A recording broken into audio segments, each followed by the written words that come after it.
जी अस्सलाम वालेकुम एवरीवन। क्या हाल चाल है जी? ठीक है।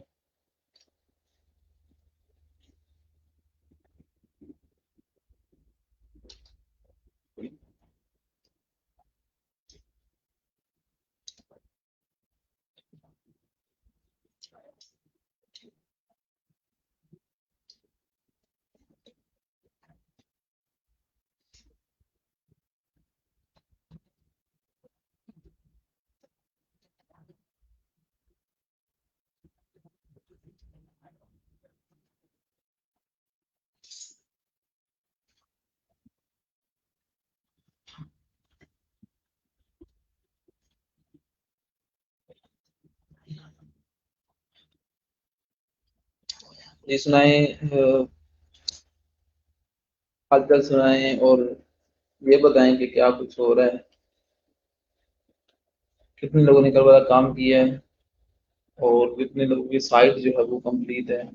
कल वाले लेक्चर में कोई इशू है तो वो पूछ लें, उसके बाद फिर हम लेक्चर शुरू करते हैं।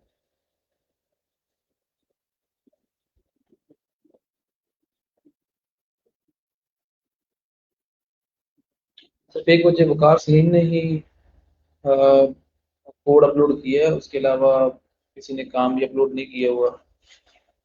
हालांकि मैंने मेंशन किया भी था कि आपका जितना भी काम हुआ आप लोगों ने इसको जरूर शेयर करना है। शायद बताएं कि काम में इशू है तो ठीक, वरना हम लेक्चर शुरू करते हैं।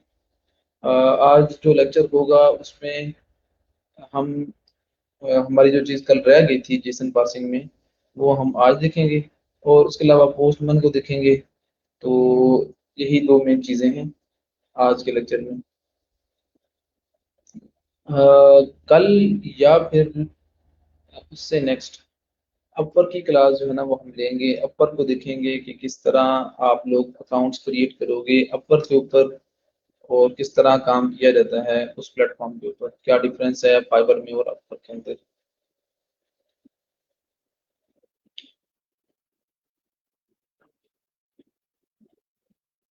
बाय नाउ का बटन कैसे डिलीट होगा?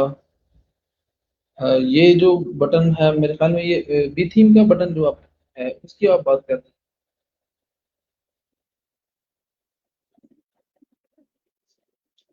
या कोई और बटन है?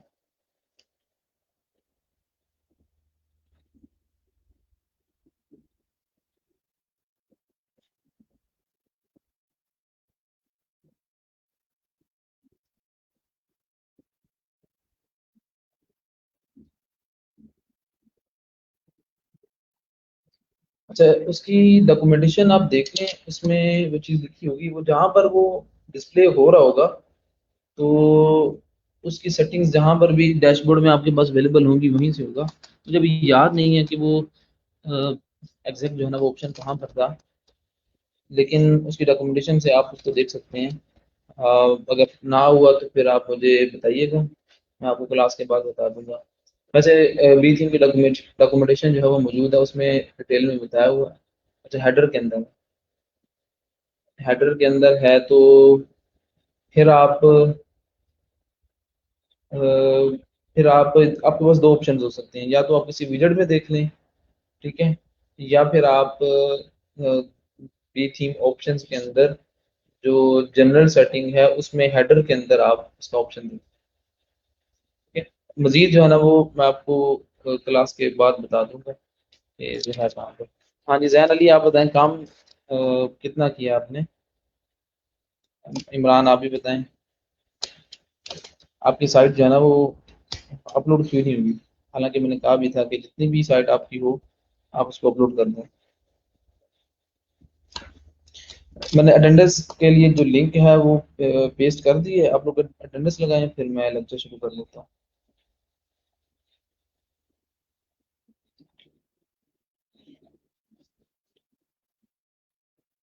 अटेंडेंस लगा के आप बता दें तो उसके बाद हम लेक्चर शुरू करते हैं।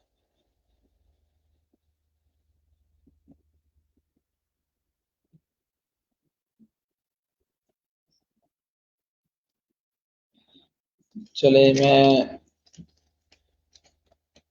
इसको देख लूंगा। जैन अली टॉप राइट पे है बटन जो।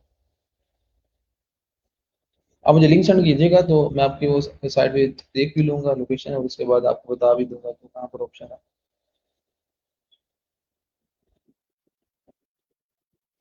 चलो जी, जबरदस्त हो गया। आपने इतनी जल्दी काम कंप्लीट कर लिया जवेरिया। तो ठीक है, ये ऑप्शन भी आपको मिल ही जाएगा।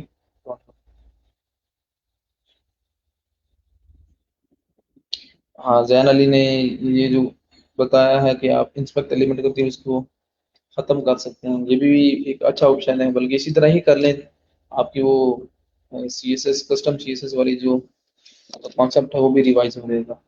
अच्छा, कल कितने लोगों ने कल वाला काम किया है? जैन, कुरान और जी, आप जरा बताएं। कल वाला काम आप लोगों ने किया है? क्योंकि आज जो बातें होंगी वो वहीं से शुरू होंगी जहाँ हमने कल लेक्चर छोड़ा था।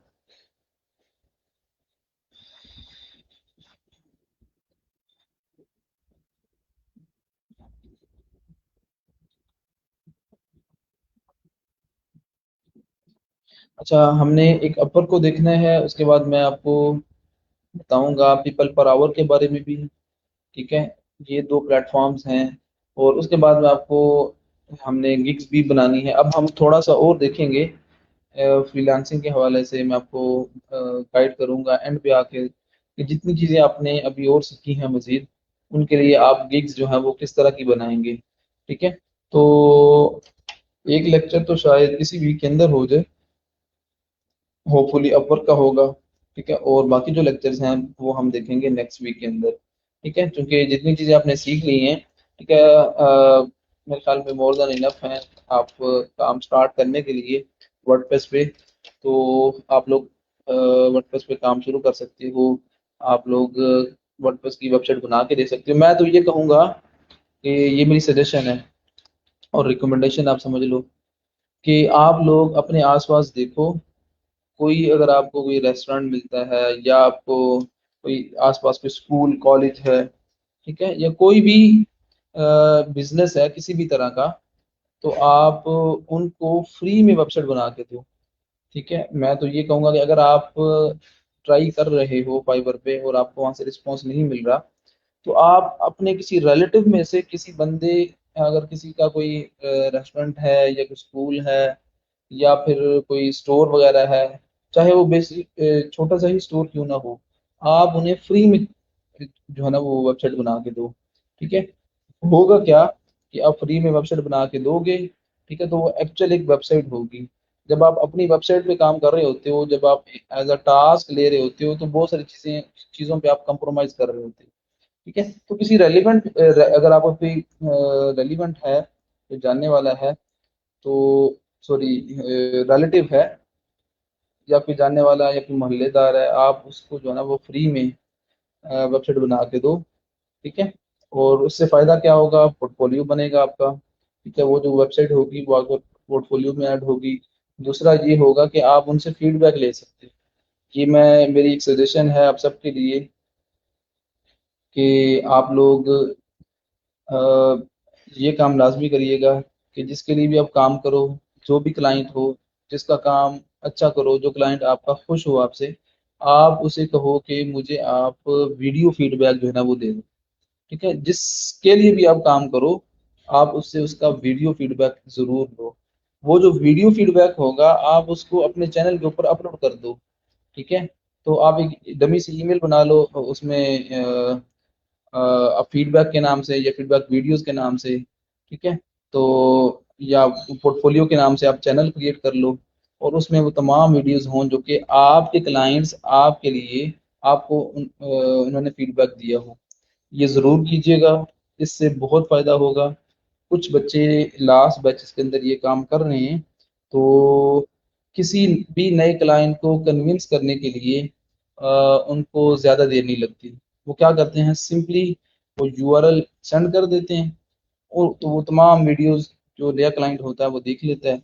तो उन वीडियोस के अंदर आपने एक्चुअली क्लाइंट से क्या कहना है, एक तो ये कहना है कि आप का वो नाम ले, जो नाम आपका फाइबर के ऊपर जो यूज़र नेम है, वो बोले, और दूसरा एक्चुअल जो आपका नेम है वो भी बोले, ठीक है।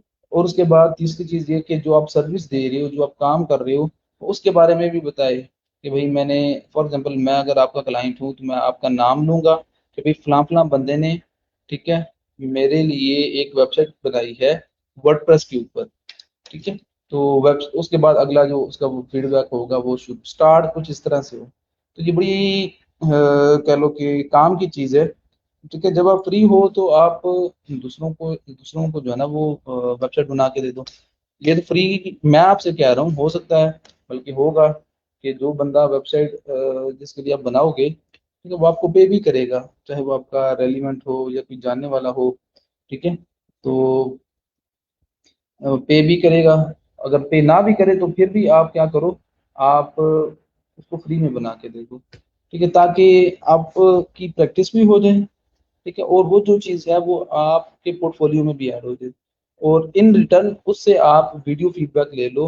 वीडियो फीडबैक आप एक वीडियो की फॉर्म में या मल्टीपल वीडियोस की फॉर्म में ले लो। अगर एक शॉप है उस पे 3-4 लोग काम कर रहे हैं तो उन 3-4 लोगों का आप फीडबैक ले लो। और फीडबैक जो है वो कोशिश करो इंग्लिश में हो, इंग्लिश में नहीं भी है तो आप उर्दू में ले लो, ठीक है।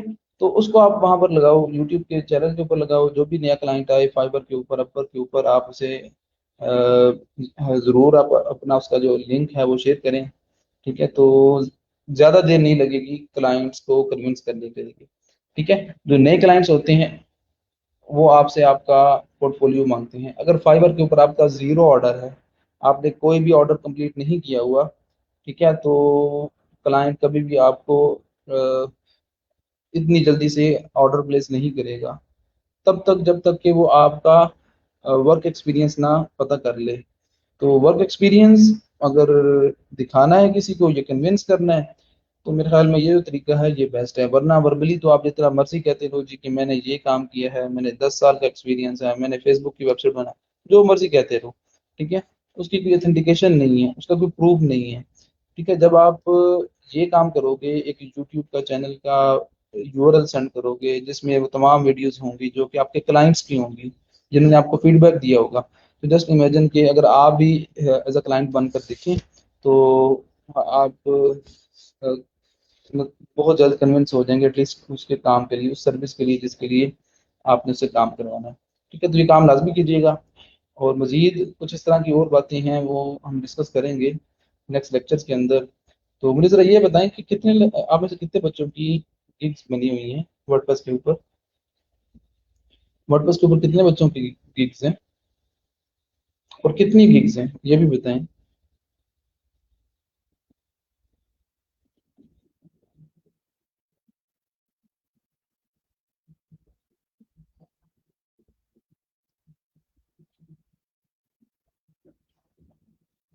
अटेंडेंस भी लगा लो और उसके बाद हम लेक्चर शुरू करते हैं, ठीक है। और मुझे ये भी बताएं कि आपने वर्डप्रेस के ऊपर गिग्स बनाई हैं या नहीं।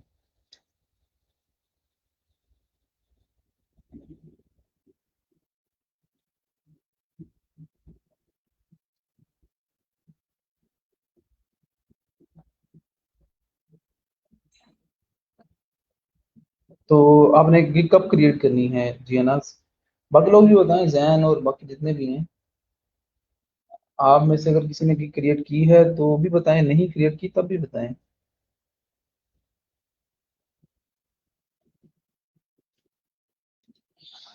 यार आप लोगों ने एटलीस्ट 3 गिग्स लाजमी बनानी है वर्डप्रेस के ऊपर, ठीक है। मोहम्मद जुहेब आप भी वर्डप्रेस के ऊपर क्रिएट कर लो।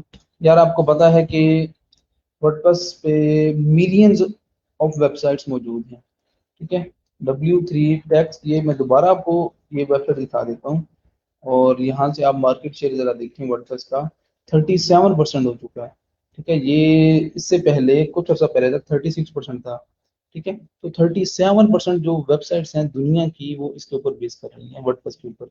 और आप ये देख लें ग्राफ, ये जो कोरोना वायरस वाला ये यहाँ से मई, अप्रैल मई, तो ये जब से लॉकडाउन शुरू हुआ है उसके बाद से आप जरा ग्राफ देख लें कि ये कितना ऊपर जा रहा है। इट मीन्स कि ये जो वर्डप्रेस का ग्राफ ऊपर जा रहा है ये इनमें से बहुत सारी ऐसी वेबसाइट्स होंगी, ऐसे लोग होंगे जिन्होंने अपना जो बिजनेस है वो ऑनलाइन जो है शिफ्ट किया होगा। अगर कोई स्कूल है इन छुट्टियों में, ठीक है, उसने अपने स्कूल कॉलेज के लिए, अपने बिजनेस के लिए, अपनी शॉप के लिए, अपने मॉल के लिए, ठीक है, उसने ये वेबसाइट बनवाई होगी। ठीक है, तो आप जरा ग्राफ चेक करें। ये जून 2019 से लेकर ये आपका मई मई 2020 तक आप देख लें ग्राफ, उसका ग्रोथ रेट कितना है। और ये मई से लेकर अब तक ये जो ग्राफ रेट है ये बहुत ज़्यादा हो चुका है। तो यार मिलियंस ऑफ वेबसाइट्स हैं वर्डप्रेस पे, ठीक है, और जितनी वेबसाइट्स बन चुकी हैं, ठीक है, उन पे भी काम करने के लिए बंदे चाहिए, और जो नई वेबसाइट्स आ रही हैं मार्केट के अंदर उनके लिए भी बंदे चाहिए। ठीक है, तो कंपटीशन भी बहुत ज़्यादा है, कंपटीशन बहुत ज़्यादा है वर्डप्रेस पे। अगर आप उसकी गिग्स देखेंगे फाइवर के ऊपर तो आपको बहुत ज़्यादा उसकी गिग्स नज़र आएंगी। ठीक है, लेकिन कंपटीशन ज़्यादा होने के साथ साथ इस पे काम भी बहुत ज़्यादा है। ठीक है,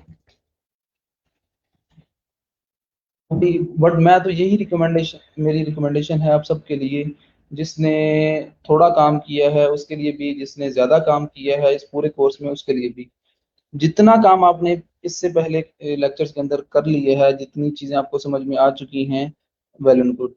अब जो है वो एटलीस्ट आपको वर्डप्रेस पे वेबसाइट बनाना आती हो, वर्डप्रेस पे आप फुल फंक्शनल वेबसाइट बना सकते हो, इतना यहाँ छोड़ने से पहले पहले एटलीस्ट आपके पास ये स्किल लाजमी होनी चाहिए। और उसके बाद आप उसको जो है ना वो कॉन्टिन्यूसली इस पे आप सीखते रहें चीज़ें और काम करते रहें। ठीक है, तो ये मेरी रिकमेंडेशन है आप सबके लिए। ठीक है, अब यहाँ पर आप गिग्स चेक करो।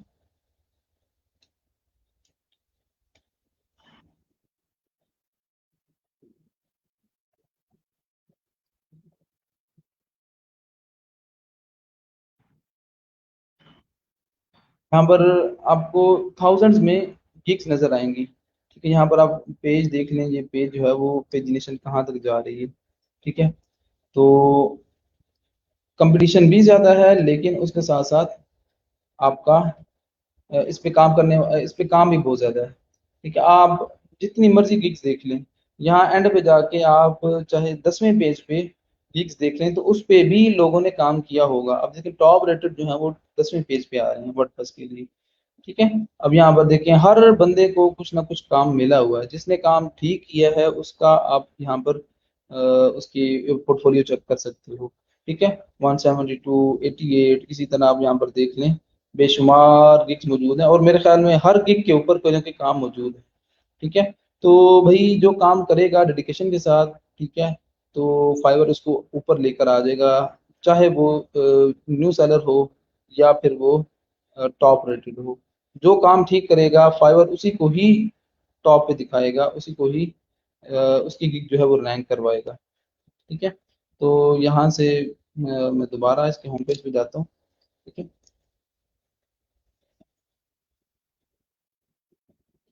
अब यहाँ पर देख लें कि 73 रिव्यूज वाले की जो गिग है वो नंबर 1 पे आ रही है, उसके बाद टॉप रेटेड की जो है ना वो 3 पे आ रही है। और इसी तरह आप देखेंगे कि यहाँ पर कुछ ऐसी गिग्स भी होंगी जिनके रिव्यूज बहुत ही कम होंगे। ठीक है, तो ये जिस तरह ये देख लें 2 रिव्यू वाला बंदा भी यहाँ पर नजर आ रहा है। तो जो बंदा काम करेगा, ठीक है, ठीक से काम करेगा, जो टाइम देगा इस पे, तो उतनी ही उसको ही काम मिलेगा। ठीक है, जो टाइम नहीं देगा, जो सर्विस जिसकी ठीक नहीं होगी, जो फाइबर होगा उसको वो अ, यहाँ पर रैंक नहीं करवाएगा। ठीक है, यहाँ पर आप देख सकते हो वर्डप्रेस के अगेंस्ट 70,000 गिग्स मौजूद हैं, 70,000। ठीक है, जो कि बहुत ज़्यादा है। ठीक है, कंपटीशन भी ज़्यादा है लेकिन काम भी बहुत ज़्यादा है। फाइवर के ऊपर मोस्ट सेलिंग जो सर्विस है वो आपकी वर्डप्रेस की ही है और लोगो डिजाइनिंग की है। खैर, आप लोग इस पे लाजमी कीजिएगा, एटलीस्ट आपकी 3 गिग्स होनी चाहिए, 3 गिग्स वर्डप्रेस के ऊपर। आप में से कितने ऐसे बच्चे हैं जो अभी इस सिचुएशन में हैं कि वो एक कंप्लीट वेबसाइट बना लेंगे, एक complete e commerce store create कर लेंगे वर्डप्रेस के ऊपर, किसी भी स्टोर के लिए एक वेबसाइट बना लेंगे, या किसी भी कोई एजुकेशनल वेबसाइट या कोई ब्लॉग। कितने लोग कॉन्फिडेंट हैं कि वो वर्डप्रेस के ऊपर एक कंप्लीट फुल फंक्शनल वेबसाइट बना सकते हैं? ज़रा मुझे बताएं, फिर हम लेक्चर शुरू करने वाले हैं। हमारा जो कल वाला काम था वो ये है कि यहीं से हम कंटिन्यू करेंगे। ठीक है, कल हमने एक्चुअली देखा था एजेक्स कॉल, कि किस तरह एसिंक्रोनस कॉल आप कर सकते हो क्लाइंट साइड से सर्वर के ऊपर, और किस तरह क्लाइंट सर्वर की कम्युनिकेशन आप करवा सकते हो, और किस तरह जो सर्वर रिस्पॉन्स सेंड करेगा उसको आप रीड कर सकते हो, डिकोड या पास कर सकते हो। तो हमने कुछ डमी कंटेंट क्रिएट किया था, लाइक हाँ वर्डप्रेस के फोल्डर में एक हमारी ये फाइल थी और एक इंडेक्स डॉट पीएचपी की फाइल थी। ठीक है, ये दो फाइल्स थी। इंडेक्स डॉट पीएचपी की जो फाइल है इसमें हमने डमी जेसन फॉर्मेट बनाया है। ठीक है, कुछ अरेज मैंने क्रिएट की थी और उनका कंटेंट उसको हमने इंपोर्ट किया था जेसन के अंदर। ठीक है, तो ये कल वाला सारा काम है, यहीं से हम काम शुरू करते हैं। ठीक है, तो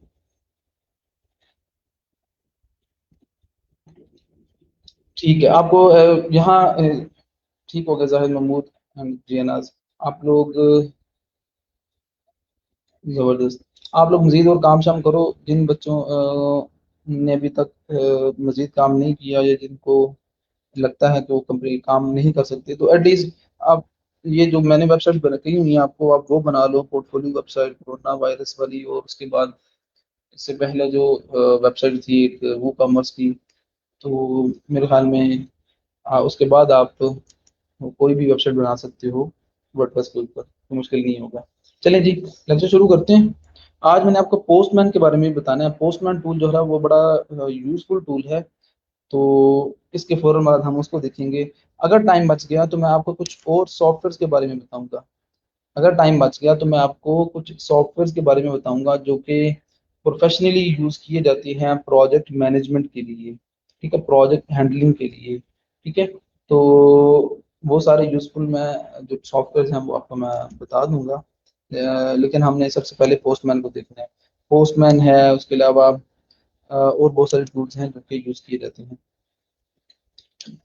अच्छा जी, ये हमारा काम था। ये पीएचपी की फाइल है। ठीक है, और ये हमारी वो एचटीएमएल की फाइल है। यहाँ पर हमने अब जेसन को रीड करना है। सबसे पहले मैं जो कल वाला काम है उसको मैं एग्जीक्यूट कर लेता हूँ, local host slash sign up form dot HTML. इस पे क्लिक करने से काम कुछ भी नहीं हो रहा। हम्म,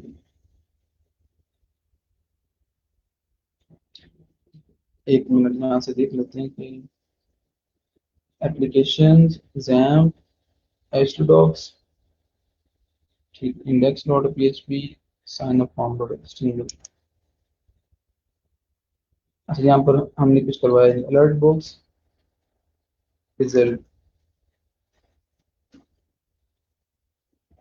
ये कल वाला एक्टर है जी। इसमें ये एजेक्स कॉल है, और इसमें एजेक्स कॉल के अंदर ये उसकी कुछ प्रॉपर्टीज हैं, हमने अपनी कॉल को डिफाइन किया है। ठीक है, कि किस कौन सी फाइल हैंडल करेगी, किस मेथड की जो रिक्वेस्ट जाएगी, और डेटा कौन सा ट्रेवल होगा, और उसके बाद यहाँ से ये सक्सेस। ठीक है, फिलहाल हमें इसकी ज़रूरत नहीं है। ठीक है, हम इसके बाद एक सिनेरियो डील करेंगे, उसमें हम इस डेटा को भी रीड कर लेंगे। लेकिन अभी के सिनेरियो में चूंकि पीएचपी में यहाँ पर हम कहीं पर भी इसको उस डेटा को एक्सेप्ट नहीं कर रहे, रिसीव नहीं कर रहे। ठीक है, ये हम चेक कर लेते हैं अलर्ट बॉक्स के थ्रू कि काम। ठीक है, ये हमें जेसन मिल रही है, अरे ऑफ ऑब्जेक्ट्स मिल रहे हैं जेसन की फॉर्मेट में। तो यहाँ पर अब हम इस जेसन को रीड करेंगे। ये जो जेसन हमें नजर आ रही है ये जेसन, इसको हम रीड करेंगे। रीड करने का मतलब ये है, इसमें जो ये कंटेंट पड़ा हुआ है ना, अली और ये ईमेल और ये अली, ये सारा कंटेंट हमने इसमें से निकाल के हमने इसको शो करवाना है यूजर्स की फॉर्म में। तो स्टार्ट करते हैं जी। मुझे ये बताएं जरा कि इस जावास्क्रिप्ट के अंदर वेरिएबल किस तरह क्रिएट करते हैं? जावास्क्रिप्ट में वेरिएबल किस तरह क्रिएट करते हैं, याद है कोई?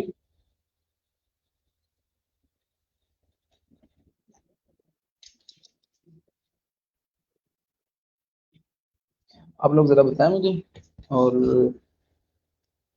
बगैर देखे स्क्रीन को, यहाँ पर मैं एक वेरिएबल क्रिएट करूंगा जिसका नाम मैं रखता हूँ जेसन ऑब्जेक्ट। और जावास्क्रिप्ट के अंदर एक बिल्ट इन क्लास है, ठीक है, जेसॉन के नाम से। ठीक है, उसका एक फंक्शन है पार्स। ठीक है, पार्स एक्चुअली जेसन को पार्स करने के लिए ये एक फंक्शन है। जेसन को पार्स करने का मतलब जेसन को जेसन ऑब्जेक्ट्स से जावास्क्रिप्ट के ऑब्जेक्ट्स में कन्वर्ट करने के लिए ये एक फंक्शन मौजूद है जावास्क्रिप्ट का। ठीक है, अरे अगर आपके पास अरे ऑफ ऑब्जेक्ट्स मौजूद हैं जेसन के, तो वो कन्वर्ट हो जाएंगे अरे ऑफ जावास्क्रिप्ट ऑब्जेक्ट्स। ठीक है, यहाँ पर मैं रिजल्ट लिखता हूँ। आपने क्या करना है, ये एक क्लास है और उसका ये एक फंक्शन है। ठीक है, क्लास का फंक्शन जावास्क्रिप्ट के अंदर आप डॉट ऑपरेटर के थ्रू कॉल करते हो। इसमें आप पैरामीटर दोगे ये वाला RES। ठीक है, तो ये जो राइट साइड पर आपके पास ये हाईलाइटेड जो कोड है, इसके बदले में क्या होगा, ठीक है, कि ये जो फंक्शन है जेसन डॉट पार्स, ये आपके जेसन ऑब्जेक्ट को कन्वर्ट कर देगा जेसन जावास्क्रिप्ट जावास्क्रिप्ट के ऑब्जेक्ट में। ठीक है, और अगर जेसन अरे होगी तो वो उसको कन्वर्ट कर देगा जावास्क्रिप्ट की अरे के अंदर। अभी हमें क्या रिसीव हो रहा था यहाँ पर, हमें यहाँ पर अरे ऑफ ऑब्जेक्ट्स वो रिसीव हो रहे थे जेसन की फॉर्मेट में। ठीक है, ये मैंने आपको कल बता दिया था कि जब एजेक्स की कॉल सक्सेसफुली रन हो जाएगी तब ये फंक्शन कॉल होगा, और इसमें जो रिस्पॉन्स आपको मिलेगा वो इस वेरिएबल के अंदर मिलेगा। और ये वेरिएबल यूजर डिफाइन है, इसका नेम कुछ भी रख सकते हो। ठीक है, ये जो वेरिएबल है जिसमें आपको रिस्पॉन्स मिल रहा है, और रिस्पॉन्स में अभी हमें अरे ऑफ ऑब्जेक्ट्स मिल रहे हैं जेसन के, तो हम ये वेरिएबल इस फंक्शन को देंगे। ये फंक्शन क्या करेगा, जेसन से डेटा कन्वर्ट कर देगा जावास्क्रिप्ट के एनवायरनमेंट। ठीक है, तो ये हम इसको कहेंगे, हम पार्सिंग कर रहे हैं, जेसन पार्सिंग। ठीक है, जेसन फॉर्मेट में जो डेटा होगा वो कन्वर्ट हो जाएगा जावास्क्रिप्ट के फॉर्मेट के अंदर। ठीक है, तो इन अदर वर्ड्स जेस अरे ऑफ जेसन ऑब्जेक्ट्स कन्वर्ट हो जाएंगे अरे ऑफ जावास्क्रिप्ट के ऑब्जेक्ट्स में। यहाँ पर आप इस वेरिएबल के पास ये एक्चुअली एक जेसन अरे कहने में जेसन ऑब्जेक्ट तो नहीं है, जेसन अरे है। ठीक है, जेसन अरे है, तो हमारे पास ये इस अरे के अंदर अब अरे ये एक अरे है और इसमें ऑब्जेक्ट्स मौजूद हैं, और उन ऑब्जेक्ट्स के अंदर वही कंटेंट है जो कि हमारे पास जेसन के अंदर था। यहाँ पर एक हम लूप लगाएंगे। ठीक है, क्योंकि ये अरे है। ठीक है, तो अरे के एक इंडेक्स पे, ठीक है, एक पूरा ऑब्जेक्ट पड़ा हुआ है, तो हमने उसके पूरे ऑब्जेक्ट को रीड करना है। ठीक है, तो देयर इज समथिंग के जिसमें हमें लूप यूज करना पड़ेगी और लॉजिक यूज करना पड़ेगी, जिसके थ्रू क्या होगा, इस अरे के हर इस अरे के हर इंडेक्स के ऊपर जो ऑब्जेक्ट पड़ा हुआ है उसको हम रीड कर सकेंगे। ठीक है, तो किस तरह होगा, हम एक लूप लगाएंगे, और लूप जो है वो, अच्छा इसका जो सिंटेक्स है जावास्क्रिप्ट का वो बिल्कुल सेम है PHP की तरह का। सिर्फ फर्क जो आता है वो बस वेरिएबल का आता है। अब यहाँ पर वेरिएबल बनाओ आई, उसको आप स्टार्ट कर दो 0 से। तो आपको पता है कोई भी अरे हो, चाहे जावास्क्रिप्ट की हो, C++, जावा, PHP, तो जो एक अरे होती है उसकी जो पहली वैल्यू होती है वो, उसका पहला जो इंडेक्स होता है वो 0 इंडेक्स होता है। ठीक है, अब जेसन अरे डॉट लेंथ, ये जो लूप होगी ये स्टार्ट तो 0 से होगी, लेकिन इसका जो एंड होगा वो तब होगा जब जेसन की लेंथ कंप्लीट हो जाएगी। लेंथ से मुराद आपको पता है। ठीक है, अगर एक अरे में 5 एलिमेंट्स हैं तो उस अरे का साइज 5 होगा। अगर एक अरे में एलिमेंट्स 10 हैं तो उसका साइज 10 होगा। ठीक है, तो इस अरे की लेंथ जितनी भी होगी उतनी दफा हमारी आइट्रेशन चलेगी, ये चलेगी, इतनी ही आइट्रेशन चलेंगी इस लूप की। ठीक है, तो आई प्लस प्लस कर लें। ठीक है, और यहाँ पर ये उसकी बॉडी। ठीक है, अब अभी फिलहाल मुझे ये बताएं कि इस अरे की लेंथ कितनी होगी।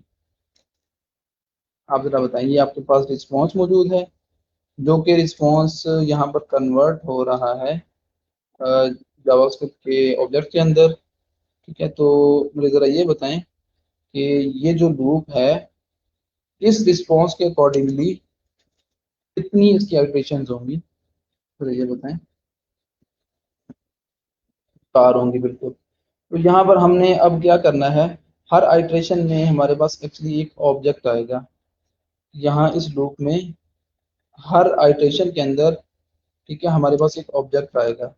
ये जो एक ऑब्जेक्ट है, इसको हम एक आइटरेशन के अंदर रीड करेंगे या इनको डिकोड करेंगे, या डेटा निकाल के हम उसको विजुअल्स की फॉर्म में डिस्प्ले करवाएंगे। ठीक है, दूसरी आइटरेशन में ये दूसरा ऑब्जेक्ट हम रीड करेंगे, तीसरी आइटरेशन में तीसरा, और इसी तरह सिमिलरली आप ये सारा ऑब्जेक्ट रीड करते जाओगे। ठीक है, यहाँ पर हम रीड किस तरह करेंगे, मैं यहाँ पर कंसोल डॉट लॉग, ये आपको पता है कि जावास्क्रिप्ट के अंदर आप डीबगिंग पर्पस के लिए ये फंक्शन यूज करते हो, कंसोल डॉट लॉग। ठीक है, जो कि लॉग पे आपके रिजल्ट्स को डिस्प्ले करवाता है। लॉग कहाँ से देते हो, आप ब्राउजर में जाके लॉग को देख सकते हो, मैं आपको बताऊंगा आगे जाके। यहाँ पर क्या करना है, जेसन अरे। ठीक है, और जेसन अरे में आप बताओगे कि इंडेक्स नंबर क्या है आपका।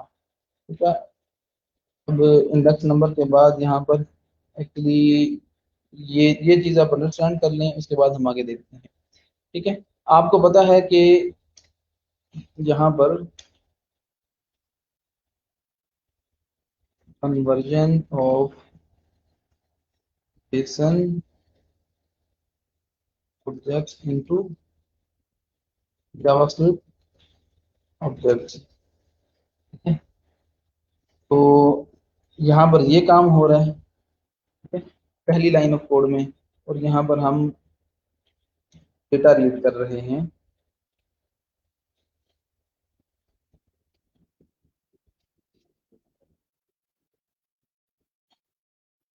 ऑब्जेक्ट्स। ठीक है, तो ये चूंकि एक अरे है, ये आपको पता है कि ये एक अरे है, तो अरे के ith इंडेक्स पे, ठीक है, आई की जो भी वैल्यू होगी लूप में, वो यहाँ पर आएगी। स्टार्ट में सबसे पहले ये 0 से शुरू होगा, तो यहाँ पर इस अरे के 0 इंडेक्स पे, ठीक है, इस अरे के इस अरे के 0 इंडेक्स पे, ठीक है, जो भी ऑब्जेक्ट पड़ा होगा 0 इंडेक्स पे, ये वाला एलिमेंट पड़ा हुआ है अरे का, ठीक है, उसमें आप किस चीज को रीड करना चाह रहे हो, उस ऑब्जेक्ट के हम नेम को डिस्प्ले करवाना चाह रहे हैं, फॉर एग्जांपल। ठीक है, तो फिर ये काम इस तरह होगा। ठीक है, अब इसी तरह आप बाकी काम भी करोगे।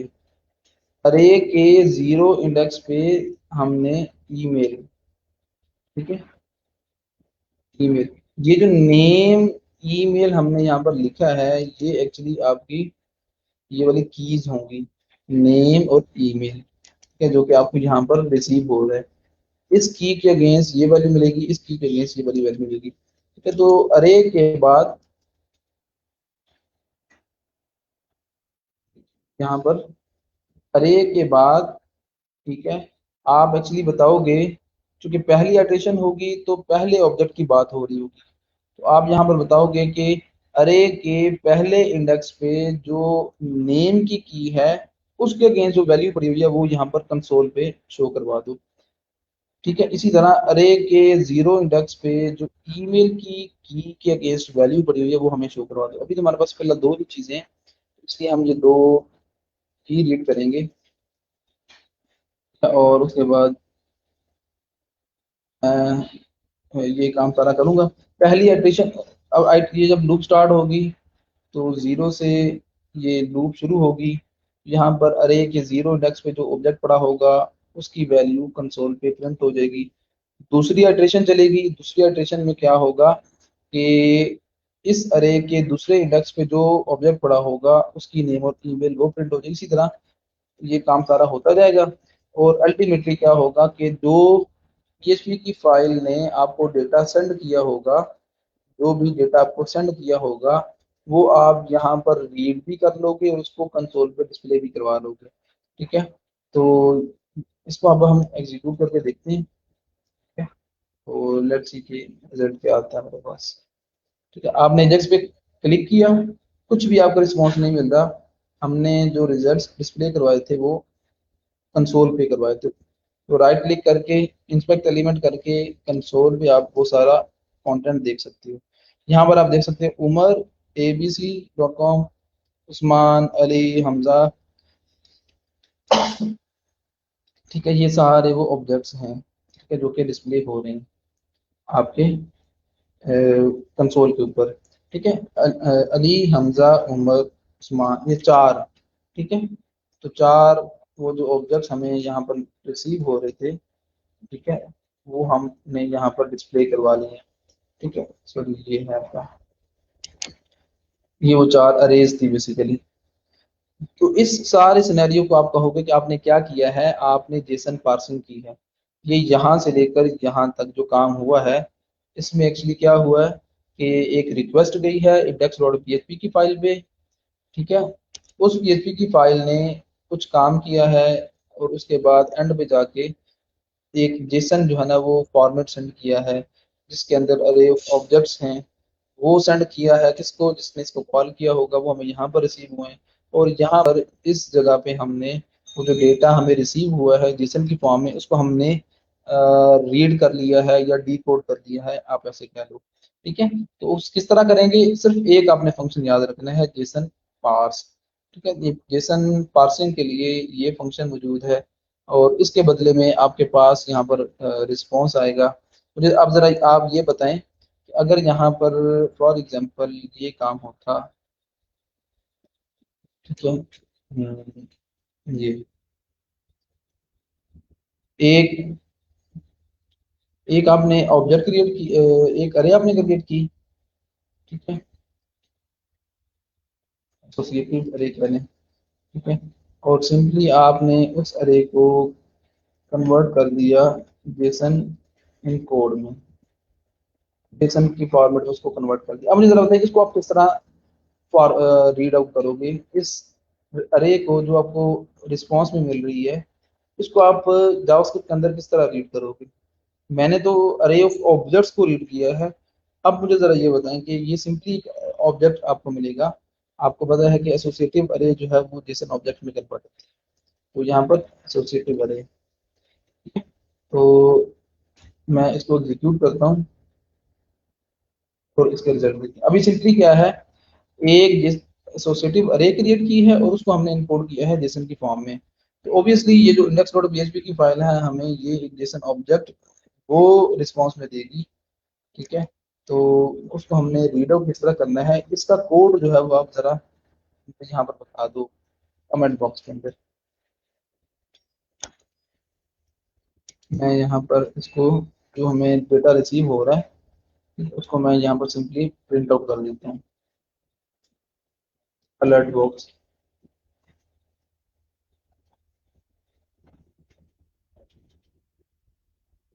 ये है, ये आपको रिस्पॉन्स में मिल रहा है।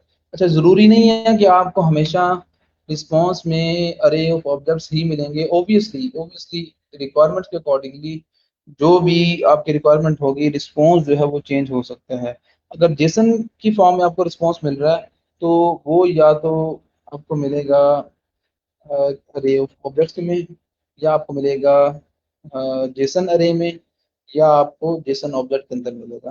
तो हर तरीके से आपको काम करना आना चाहिए। आप सिंपली मुझे ये बताएं कि इस रिस्पॉन्स को आप जावास्क्रिप्ट के अंदर, जावास्क्रिप्ट में किस तरह पास करोगे, किस तरह इस कंटेंट को रीड करोगे।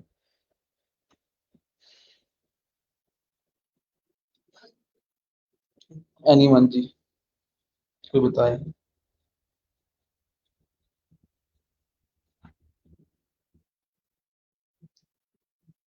जी, जाहिद महमूद, अरुसा आप बताएं, बाकी जिया नाज, राजा, जैन, इमरान, आप लोग बताएं। जबरदस्त, जाहिद महमूद। ठीक है, बाकी लोग बताएं जी, आगे फर्दर भी बताएं। जाहिद महमूद, फर्दर भी बताएं कि इससे आगे काम क्या होगा।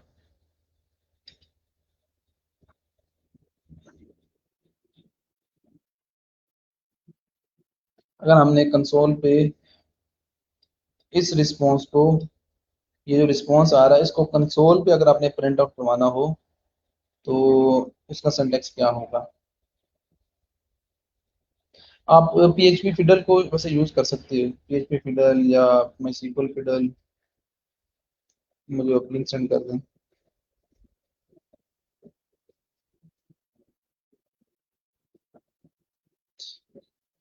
वैसे कितने लोग साथ साथ में काम कर रहे होते हैं और कितने लोग हैं जो सिर्फ लेक्चर ले रहे होते हैं, सुन रहे होते हैं। हमारी उस लैब्स के अंदर तो ये क्राइटेरिया था कि पहले 1.5 घंटा लेक्चर होता था और आधा घंटा जो है ना वो लैब के अंदर ही आपको जो चीज़ सिखाते थे उनकी प्रैक्टिस करवा रहे होते थे। तो बच्चे हमारे पास ही प्रैक्टिस करके जाते थे। अब आपके एंड पे जो है डिपेंड करता है कि आप ऑनलाइन क्लासेस में किस तरह क्लास ले रही होती। जब बाकी लोग बताएंगे, चलें यहाँ पर मैं बता देता हूँ कि वो किस तरह होगा। जाहिर बुद्ध ने ठीक कहा। अभी आपको रिस्पॉन्स में क्योंकि ये चीज़ मिल रही है, एक अरे एक जेसन ऑब्जेक्ट मिल रहा है, तो सिंपली आप उसकी जो कन्वर्जन करोगे वो उसमें एक वेरिएबल बनाओगे। वेरिएबल बनता है VAR के कीवर्ड से। तो जेसन ऑब्जेक्ट, उसमें आप जेसन पार्स और उसमें RES ये काम करोगे।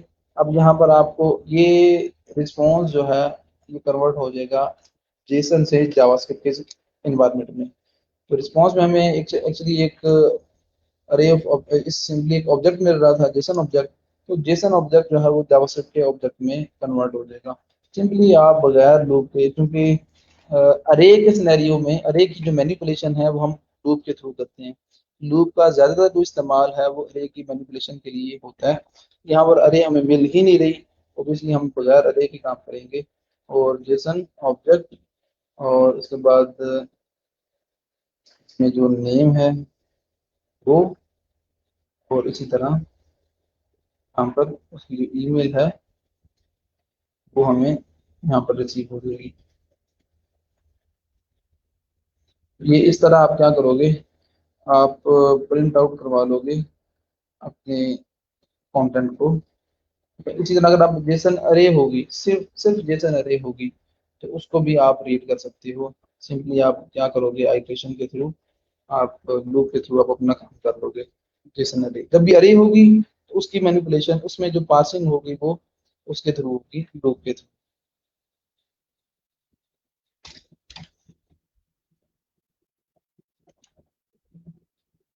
इसमें कोई क्वेश्चन है तो बताएं अभी तक। ठीक है। जाहिर महमूद, आपने वेरी गुड, बिल्कुल ऐसे ही था। अच्छा, अब मैं यहाँ पर कंसोल पे प्रिंट करवाने की बजाय, यही जो कंटेंट है हम इसको प्रिंट करवा सकते हैं, इसमें शो करवा सकते हैं इस विजुअल्स की फॉर्म में। ठीक है। ये मैंने आपसे वैसे कहा था कि आपने ये देख के लाना है, आई डोंट नो कब देखा है कि नहीं इसको। ठीक है। जीरो जेसन अरे, जेसन ऑब्जेक्ट ही ले लेते हैं। जेसन ऑब्जेक्ट डॉट, नहीं इसके बगैर कोई लूप की जरूरत ही नहीं है, हम हमारे पास अरे है ही नहीं। तो ये जो जेसन ऑब्जेक्ट कन्वर्ट हुआ है जावास्क्रिप्ट ऑब्जेक्ट में। ठीक है। जावास्क्रिप्ट ऑब्जेक्ट, ये जेएस ऑब्जेक्ट है बेसिकली, तो नेम भी हम रेलिवेंट रखेंगे जेएस ऑब्जेक्ट। तो यहाँ पर फॉर एग्जांपल अगर हम पैराग्राफ है हमारे पास, पैराग्राफ है उसमें हमने उसको आईडी दी हुई है नेम के नाम से, और इसी तरह एक और पैराग्राफ है उसको हमने ईमेल के नाम से हेडिंग दी हुई है। और यहाँ पर एक H1 है, H3 कर लें। उसमें क्या है कि जेसन डेटा, इसलिए जेसन डेटा। अब हम क्या कर रहे हैं कि वो जो कंटेंट है उसको हमने HTML के एलिमेंट्स में शो करवाना है। तो ये बड़ा सिंपल सा है। आप क्या करोगे, आपके पास एक तरफ ये HTML के एलिमेंट्स हैं और दूसरी तरफ आपके पास वो जेसन जावास्क्रिप्ट का ऑब्जेक्ट है। ठीक है। तो ऑब्जेक्ट में से चीज़ें निकाल के आपने इसमें डिस्प्ले करवानी है। ठीक है। तो सिंपल सी एक मेथड है, इसमें क्या करेंगे आप, सिंपली सबसे पहले पैराग्राफ, हमने इन पैराग्राफ्स के अंदर नेम और ईमेल को डिस्प्ले करवाना है। तो आप क्या करोगे, सिंपली उसको सेलेक्ट करोगे, आईडी है तो आपको पता है कि आईडी अगर हो तो उसमें आप हैशटैग यूज करते हो। तो इसके ऊपर आपने इसका टेक्स्ट, फॉर एग्जांपल टेक्स्ट, आपने इसका टेक्स्ट रखना है। ये आपको पता था कि jQuery में आप अगर रन टाइम पे किसी भी पैराग्राफ या किसी भी एलिमेंट का कंटेंट आपने सेट करना है तो ये टेक्स्ट के नाम से एक बिल्ट इन फंक्शन मौजूद होता है। आप यहाँ पर क्या करोगे, जेसन ऑब्जेक्ट और नेम। अब क्या होगा कि जेसन ऑब्जेक्ट जो होगा, ठीक है, उसके अंदर जो नेम की के अगेंस्ट वैल्यू पड़ी होगी वो इस पैराग्राफ पे डिस्प्ले हो जाएगी। ठीक है। तो इसको ट्राई करते हैं एग्जीक्यूट करके। यहाँ पर आप देख रहे हैं कि अली के नेम से यहाँ पर वो डिस्प्ले हो रहा है। और सिमिलरली हम दूसरा काम करेंगे और जो ईमेल के नाम से पैराग्राफ मौजूद था जिसकी आईडी ईमेल थी, ठीक है, उस पैराग्राफ का कंटेंट हम इस फंक्शन के थ्रू सेट करते हैं और यहाँ पर ईमेल डिस्प्ले करवा देते हैं। तो यहाँ पर अब नेम और ईमेल ये विजुअल की फॉर्म में आपके पास मौजूद है। तो मुझे आप अब आपने करना क्या है आज के लेक्चर में, इसके बाद आपने सिंपली डेटाबेस में से आपने डेटाबेस में से ये, अगर कभी कभार इस तरह का आपका प्रॉब्लम आ रही हो तो इसका मतलब ये है कि आपका जो लोकल होस्ट पे मतलब एच डॉक्स में जो इंडेक्स डॉट पीएचपी की फाइल है वो डायरेक्ट ओपन हो रही है। तो यहाँ पर अब डैशबोर्ड लिख लें, ये डैशबोर्ड आ जाएगा। डैशबोर्ड में पीएचपी में एडमिन आपने करना क्या है, ये जो हमारा ये वाला टेबल था लर्न माई सीक्वल, इसमें जो ये डेटाबेस के इस डेटाबेस के अंदर जो हमारा टेबल था यूजर के नाम से, इसका जो कंटेंट है आपने इसको रीड आउट करना है। और इसका सारा जो कंटेंट है, इसका जो डेटा है इस टेबल के अंदर होगा वो आपने शो करवाना है HTML के टेबल के अंदर। ठीक है। होगा क्या कि PHP की फाइल के अंदर यहाँ पर आप क्या करोगे, यहाँ पर आप इस डेटाबेस में से ये सारा डेटा फेच करोगे।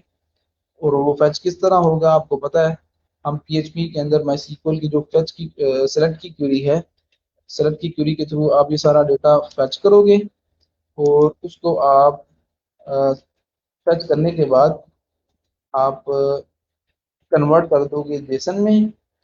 ठीक है। तो यहाँ से इस PHP की फाइल से वो डेटा सेंड होगा यहाँ पर इस HTML की फाइल को जहाँ पर आपने एजेक्स की कॉल की होगी।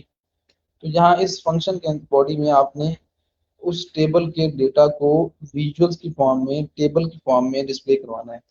ये आपके जिम्मे काम है। ठीक है। और ये काम लाजमी होना चाहिए, जब काम हो जाए तो आप उसका लिंक जो है वो शेयर कर दें। ठीक है। इसके बाद आपकी ग्रैंड असाइनमेंट होगी, उसमें आपने सारा काम कस्टम करना होगा। ठीक है। कस्टम काम वो एक सिस्टम होगा मैनेजमेंट सिस्टम, वो आपको क्रिएट करना है इसमें कस्टम PHP के अंदर। और उसमें जितनी चीज़ें यूज़ होने वाली थी वो हमने यहाँ पर देख ली हैं। ठीक है। उसमें आपका ये HTML CSS bootstrap jQuery PHP MySQL और उसके बाद ये जेसन पार्सिंग का कॉन्सेप्ट, ये सारे कॉन्सेप्ट यूज होंगे तो आपका वो असाइनमेंट कंप्लीट होगी। तो वो तभी कंप्लीट होगी जब आप ये वाली असाइनमेंट कंप्लीट कर दोगे। अच्छा, इसमें अगर क्वेश्चन है तो बता दें, वरना हम क्या करते हैं, जो पोस्टमैन है उसको हम देख लेते हैं। अब वह बहुत jQuery के बहुत सारे और भी फंक्शंस हैं jQuery के। अगर आपने फॉर एग्जांपल अगर आपने रन टाइम पे कोई एलिमेंट ऐड करना है, ये कल मैंने आपको बताया था, यहाँ से मैं आपको बता देता हूँ। बहुत सारे फंक्शंस हैं jQuery के जिसके थ्रू आप रन टाइम पे किसी भी एलिमेंट में एम्बेड कर सकते हो HTML। यहाँ पर हमने क्या किया था अभी कि हमने HTML का कंटेंट यहाँ पर स्टैटिकली हमने डिफाइन कर दिया था, लेकिन कंटेंट नहीं था लिखा। पैराग्राफ तो हमने टैग तो लिख लिया था, लेकिन उसका कंटेंट हमने डिफाइन नहीं था किया। ठीक है, तो ये काम आप कैसे करोगे, ये काम आप कर सकते हो। आप यहाँ पर पैराग्राफ ना लिखो, आप रन टाइम पे आप पैराग्राफ जो है वो यहाँ पर एम्बेड करवा सकते हो अपनी HTML की बॉडी के अंदर, अपने डॉक्यूमेंट के अंदर। फॉर एग्जांपल, आपका एक डिव है, फॉर एग्जांपल इस डिव के अंदर आपने कुछ एलिमेंट्स ऐड करवाने हैं थ्रू jQuery, तो वो उसके लिए फंक्शन मौजूद है अपेंड के नाम से, प्रीपेंड के नाम से, आफ्टर, बिफोर। ठीक है, तो रन टाइम पे भी किसी भी आप HTML के एलिमेंट में HTML एम्बेड कर सकते हो। रन टाइम पे कहीं पर भी आप HTML को एम्बेड कर सकते हो। उसके लिए फंक्शंस कौन से हैं वो आपको मैं बता देता हूँ। jQuery एंड फंक्शन,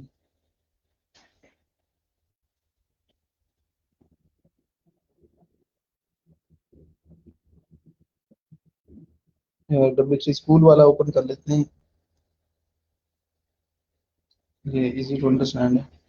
तो ये अपेंड वाला फंक्शन है। ठीक है, इससे क्या होता है कि आपका HTML जो है वो आप अपेंड कर देते हो। अपेंड से मुराद आपको पता है कि मिलाना। ठीक है, अपेंड अगर एक div है तो उसमें आप उसके इनसाइड आप उसका कोई चाइल्ड एलिमेंट क्रिएट कर दो। ठीक है, तो यहाँ पर जिस तरह अपेंड टेक्स्ट है तो टेक्स्ट अपेंड हो रहा है। अगर अपेंड लिस्ट आइटम है तो यहाँ पर ये देखें रन टाइम पे आपके लिस्ट आइटम्स जो है वो अपेंड हो रहे हैं। कोड आप जरा देखें यहाँ पर, ये उनकी HTML है ये सारी। ठीक है, और यहाँ पर काम क्या किया हुआ है इन्होंने, ये जावास्क्रिप्ट का कोड है jQuery का में। तो jQuery के कोड में ये सारा jQuery का कोड है। इसमें ये डॉक्यूमेंट डॉट रेडी और क्लिक के इवेंट पे एक्चुअली यहाँ पर क्या हो रहा है कि बटन 1 पे जब क्लिक होगा तो पैराग्राफ में वो कंटेंट उसका अपेंड कर रहे हैं। तो अपेंड करने का मतलब वो एक पैराग्राफ है तो उसका कंटेंट जो है ना वो एक्सटेंड करना है आपने। ठीक है, तो वो अपेंड का फंक्शन यूज करोगे तो वो क्या होगा, वो जो कंटेंट ऐड होगा अपेंड होगा वो उसी एलिमेंट का पार्ट होगा। जैसे पैराग्राफ में आप यहाँ पर देख रहे हैं कि वो अपेंड हो रहा है कंटेंट, जो कंटेंट अपेंड हो रहा है वो उसी पैराग्राफ का ही पार्ट है। ठीक है, इसी तरह ये बटन 2 में OL के अंदर आप LI जो है ना वो अपेंड करवा रहे हो। तो ये बड़े सिंपल से एक अपेंड के नाम से फंक्शन है, ये आपने देखना है। इसके अलावा और भी फंक्शंस मौजूद हैं। अब ये सारे रन टाइम पे मैं आपको क्यों बता रहा हूँ कि रन टाइम पे HTML आप ऐड कर सकते हो। इसका मकसद क्या है, इसका मकसद ये है कि यहाँ पर जब आप जेसन को रीड कर रहे होंगे आपको या तो जेसन ऑब्जेक्ट मिल रहा होगा या जेसन अरे, या फिर ज्यादातर सिनेरियो में आपको अरे ऑफ ऑब्जेक्ट्स मिल रहे होंगे। वो जो अरे ऑफ ऑब्जेक्ट्स होंगे, जिस तरह मैंने आपसे कहा कि आपने पूरे टेबल का डेटा रीड करना है, तो ये सारा कंटेंट आपका अरे ऑफ ऑब्जेक्ट्स में मिलेगा। तो अरे ऑफ ऑब्जेक्ट्स में आपको यहाँ पर जो कंटेंट मिलेगा उसको आपने टेबल की फॉर्म में डिस्प्ले करवाना होगा। तो टेबल की रोज उतनी ही बनेंगी जितनी यहाँ पर टेबल की रोज हैं। यहाँ यहाँ डेटाबेस के टेबल की रोज हैं। अगर यहाँ पर डेटाबेस का टेबल जो यूजर है इसमें रोज हैं जी 1 2 3 4 5 6 7, तो 7 रोज का डेटा जब आप यहाँ पर जावास्क्रिप्ट में पास करोगे तो आपकी HTML की भी जो टेबल होगा उसकी रोज भी साथ ही होंगी। ठीक है, तो ये कैसे पॉसिबल होगा, यहाँ पर तो आप कर नहीं सकते। ऐसा तो हो नहीं सकता ना कि भाई आप यहाँ पर एक टेबल बना लो और उस टेबल के अंदर आप TR, ठीक है, वो साथ क्रिएट, स्टैटिकली तो हम कर नहीं सकते। हार्ड कोडेड आप रोज रख नहीं सकते। ओबियसली अगर आप यूजर के टेबल में कल को एक और यूजर ऐड होता है तो 7 के बजाय 8 हो जाएगा। तो यहाँ पर तो आप स्टैटिकली काम नहीं ना कर सकते। यहाँ पर आप फिक्स तो नहीं ना कर सकते कि रोज इतनी ही होंगी। यहाँ पर क्या होगा, सिर्फ आप टेबल को डिफाइन करोगे, टेबल की जो हेडिंग है वो आप डिफाइन कर दोगे। ठीक है, लेकिन जो टेबल की रोज हैं वो यहाँ पर डायनामिकली ऐड होंगी। तो डायनामिकली ऐड किस तरह होंगी, वो इस टेबल के अंदर एक्चुअली आप अपेंड करोगे। इस टेबल के अंदर रोज को अपेंड करोगे, जिस तरह यहाँ पर आप देख रहे हो jQuery में यहाँ पर OL के अंदर लिस्ट आइटम्स वो अपेंड हो रहे हैं। ठीक है, तो बिल्कुल इसी तरह यहाँ पर आप टेबल की जो रोज हैं वो यहाँ पर डायनामिकली ऐड करोगे। तो दूसरे लफ्जों में मैं कह सकता हूँ कि आप HTML अपेंड करोगे, ठीक है। आप रन टाइम पे HTML के एलिमेंट्स जो है वो ऐड करेंगे किसी भी दूसरे एलिमेंट के अंदर, तो या अपनी बॉडी के अंदर एक डॉक्यूमेंट में आप रन टाइम पे एलिमेंट्स ऐड कर रहे हो, तो वो काम कैसे होगा, वो इन्हीं फंक्शंस के थ्रू होगा जिनका मैं आपको बता रहा हूँ। एक तो ये अपेंड के नाम से है, उसके अलावा प्रीपेंड है, और भी यहाँ पर फंक्शंस हैं।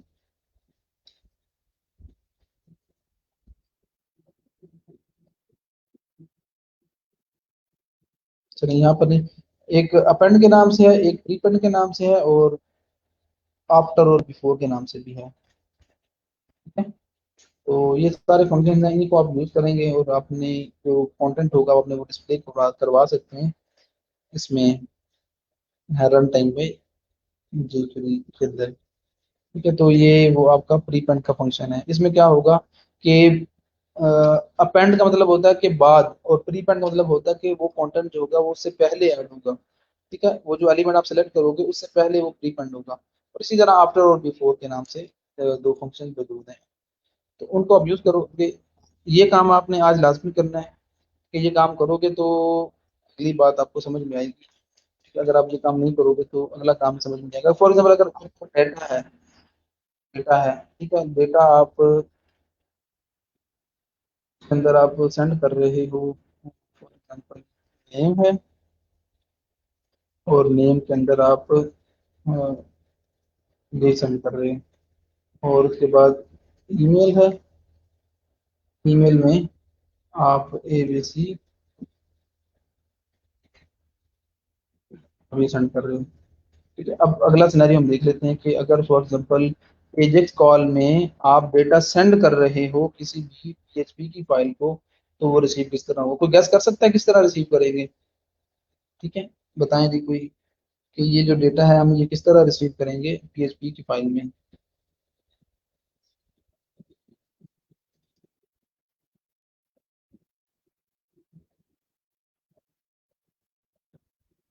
काम हमने वैसे पहले देखा हुआ है। अच्छा, ये आप डेटा के कीवर्ड के अगेंस्ट आप वो सारा डेटा डिफाइन कर लोगे, क्या डेटा आप सेंड करना चाह रहे हो, उसमें जो पेयर्स होंगे आपके वो आ जाएंगे, और उसके बाद हम PHP की फाइल में यहाँ पर जिस तरह हम नॉर्मली डेटा जो है वो रिसीव कर रहे होते हैं, यहाँ पर हम वो रिसीव कर लेंगे, ठीक है। ये हमने फॉर्म के अंदर भी देखा है, और ये हमने MySQL की जो क्लासेस हैं उसमें भी देखा था। क्योंकि पोस्ट का मेथड यूज हो रहा है, तो पोस्ट के मेथड में आपके पास जो कंटेंट है वो ये है, नेम, नेम की है, तो जो डेटा आप सेंड कर रहे हो उसमें जो कीज हैं वो आपके सामने हैं, नेम और ईमेल। यहाँ पर आप नेम के अगेंस्ट फिर रिसीव कर लोगे, और इसी तरह ईमेल के अगेंस्ट आप रिसीव कर लोगे दूसरी वैल्यू। इसमें आप इस सेट का जो फंक्शन है वो भी आप यूज करोगे, ऑब्वियसली आप सारा प्रॉपरली उसको चेक करोगे, एक्सेप्शन जितनी भी होंगे उनको आप हैंडल करोगे। तो अब हम क्या करेंगे, इसको सिंपली डिस्प्ले करवाते हैं, email name, name and email.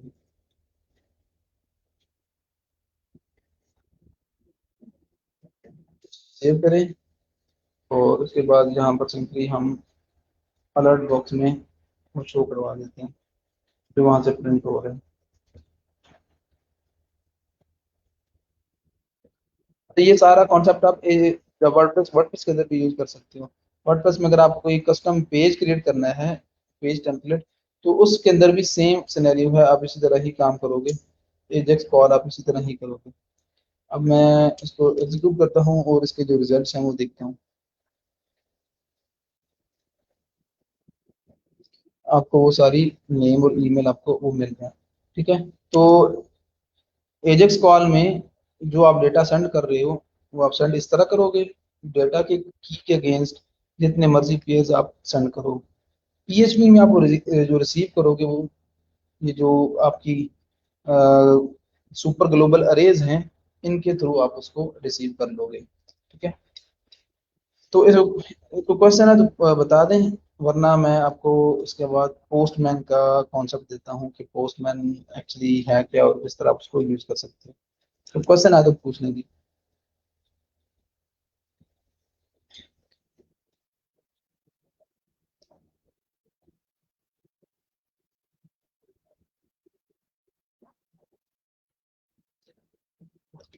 अच्छा, सबसे पहले चलिए हम पोस्टमैन पे शिफ्ट होते हैं। सबसे पहले आप क्या करोगे, पोस्टमैन के नाम से एक सॉफ्टवेयर है वो आप डाउनलोड कर लोगे। ठीक है, डाउनलोड करने के बाद इंस्टॉलेशन करोगे। ये ओपन सोर्स एक सॉफ्टवेयर है, फ्री में आपके पास अवेलेबल है, फ्रीली आप उसको यूज़ कर सकते हो। ठीक है, और ये बड़ा यूजफुल एक सॉफ्टवेयर है जो कि प्रोफेशनली यूज़ किया जाता है कंपनीज के अंदर, सॉफ्टवेयर हाउसेज के अंदर। तो आई विल हाईली रिकमेंड कि आप लोग भी इसको यूज़ करें। तो बड़ा सिंपल और इजी टू यूज़ है, और इसमें बड़ी एडवांस चीज़ें भी हैं जिसके थ्रू आप अपने एपीआई को टेस्ट कर सकते हो। ठीक है, अच्छा ये उसका इंटरफेस है, इसको मैं ख़त्म करता हूँ। ये पोस्टमैन है। पोस्टमैन आपको मैंने इससे इसके बारे में पहले भी थोड़ा बहुत बताया था। ये यूज होता है एक्चुअली एपीआईज डेवलपमेंट के लिए, एपीआईज को डेवलप करने के, सॉरी एपीआईज टेस्टिंग के लिए। जो एपीआईज होंगी उनको टेस्ट करने के लिए आप इसको यूज करोगे। अब मैं आपको बताऊंगा कि वो कौन सा ऐसा सिनेरियो है जहां पर ये टूल बड़ा यूजफुल होगा। ठीक है, कब किस सिनेरियो में। लेकिन इससे पहले कुछ इसका इंटरफेस मैं आपको बता दूं। ठीक है, ये उसका मेन इंटरफेस है। अच्छा, इसमें यहाँ न्यू से आप रिक्वेस्ट भी क्रिएट कर सकते हो। रिक्वेस्ट से मुराद सिंपली एक नेटवर्क रिक्वेस्ट होगी। ठीक है, और कलेक्शन से मुराद यहाँ पर आप एक नई कलेक्शन भी क्रिएट कर सकते हो। कलेक्शन का मतलब वही है जो कि शॉपिफाई में आपने देखा है, जनरल कॉन्सेप्ट वही है। कलेक्शन के अंदर बेसिकली क्या होगा, मल्टीपल आपकी रिक्वेस्ट होंगी, ग्रुप ऑफ रिक्वेस्ट होंगी। ठीक है, तो एक कलेक्शन होगी, कलेक्शन के अंदर वो सारी है, कलेक्शन है, आप एक कैटेगरी को कह सकते हो। ठीक है, तो इन्वायरमेंट। ठीक है, इन्वायरमेंट एक्चुअली ये जो यूज है ये आपका एक जो आप बार बार जो काम आप बार बार कर रहे होंगे एक्चुअली उसके लिए आप एक एनवायरनमेंट क्रिएट कर लोगे, आप उसको यहाँ पर क्रिएट कर सकते हो। एनवायरनमेंट क्रिएट कर, एपीआई डॉक्यूमेंटेशन से मुराद डॉक्यूमेंटेशन है, ये सर्वर और ये मॉनिटर और एपीआई।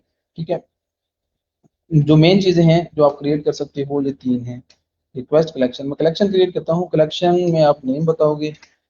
फॉर एग्जांपल यहाँ पर मैं, मेरी वेबसाइट है जी, अ, उसका नाम मैं रखता हूँ, फॉर एग्जांपल मैंने एक ई कॉमर्स स्टोर क्रिएट किया है मैक्स मॉल के लिए। ठीक है, मैक्स मॉल के लिए मैंने एक ई कॉमर्स स्टोर क्रिएट किया है, उसकी जो एपीआईज हैं वो मैं इस कलेक्शन के अंदर रखना चाह रहा हूँ। तो मैं जो नेम क्रिएट करूंगा वो मैं मैक्स मॉल जो प्रोजेक्ट नेम है यहाँ पर मैं उसको डिस्क्राइब कर दूंगा कि इस कलेक्शन के अंदर जो एपीआईज हैं वो कौन कौन सी हैं और हम किसको किस पर्पज के लिए यूज करेंगे। इसमें अथराइजेशन, अथराइजेशन के बहुत सारे मेथड्स हैं। अब ये कुछ ना एडवांस चीज़ें हैं, इसको सिर्फ इसका इंट्रोडक्शन, सिर्फ एक, ताकि आपके पास अगर कभी इस इनका नेम आए तो आपको पता हो। ठीक है, ऑथराइजेशन। ऑथराइजेशन जब भी आप किसी एडवांस फ्रेमवर्क पे काम कर रहे होंगे, या खास तौर पे जब आप एपीआईज पे काम कर रहे होंगे, यूट्यूब की, गूगल की एपीआईज, फेसबुक की एपीआईज, जब इन पे आप काम कर रहे होंगे तो वहां पर कॉन्सेप्ट आता है ऑथेंटिकेशन का। ठीक है, यहाँ पर मैं अगर यूट्यूब की एपीआई दोबारा ओपन करूँ, ठीक है, तो उसमें यूट्यूब की डेटा एपीआई, इससे पहले भी आपको मैंने इसके बारे में कुछ बताया था। तो यहाँ पर जो एपीआईज आपको मिलेंगी इसमें बहुत सारी रिक्वेस्टें हैं। तो कुछ डेटा जो है वो, कुछ जो रिक्वेस्टें हैं वो बगैर ऑथेंटिकेशन के वो प्रोसेस होंगी, और कुछ ऐसी आपके पास होंगी रिक्वेस्टें जिनके लिए आपको ऑथेंटिकेशन चाहिए होगी।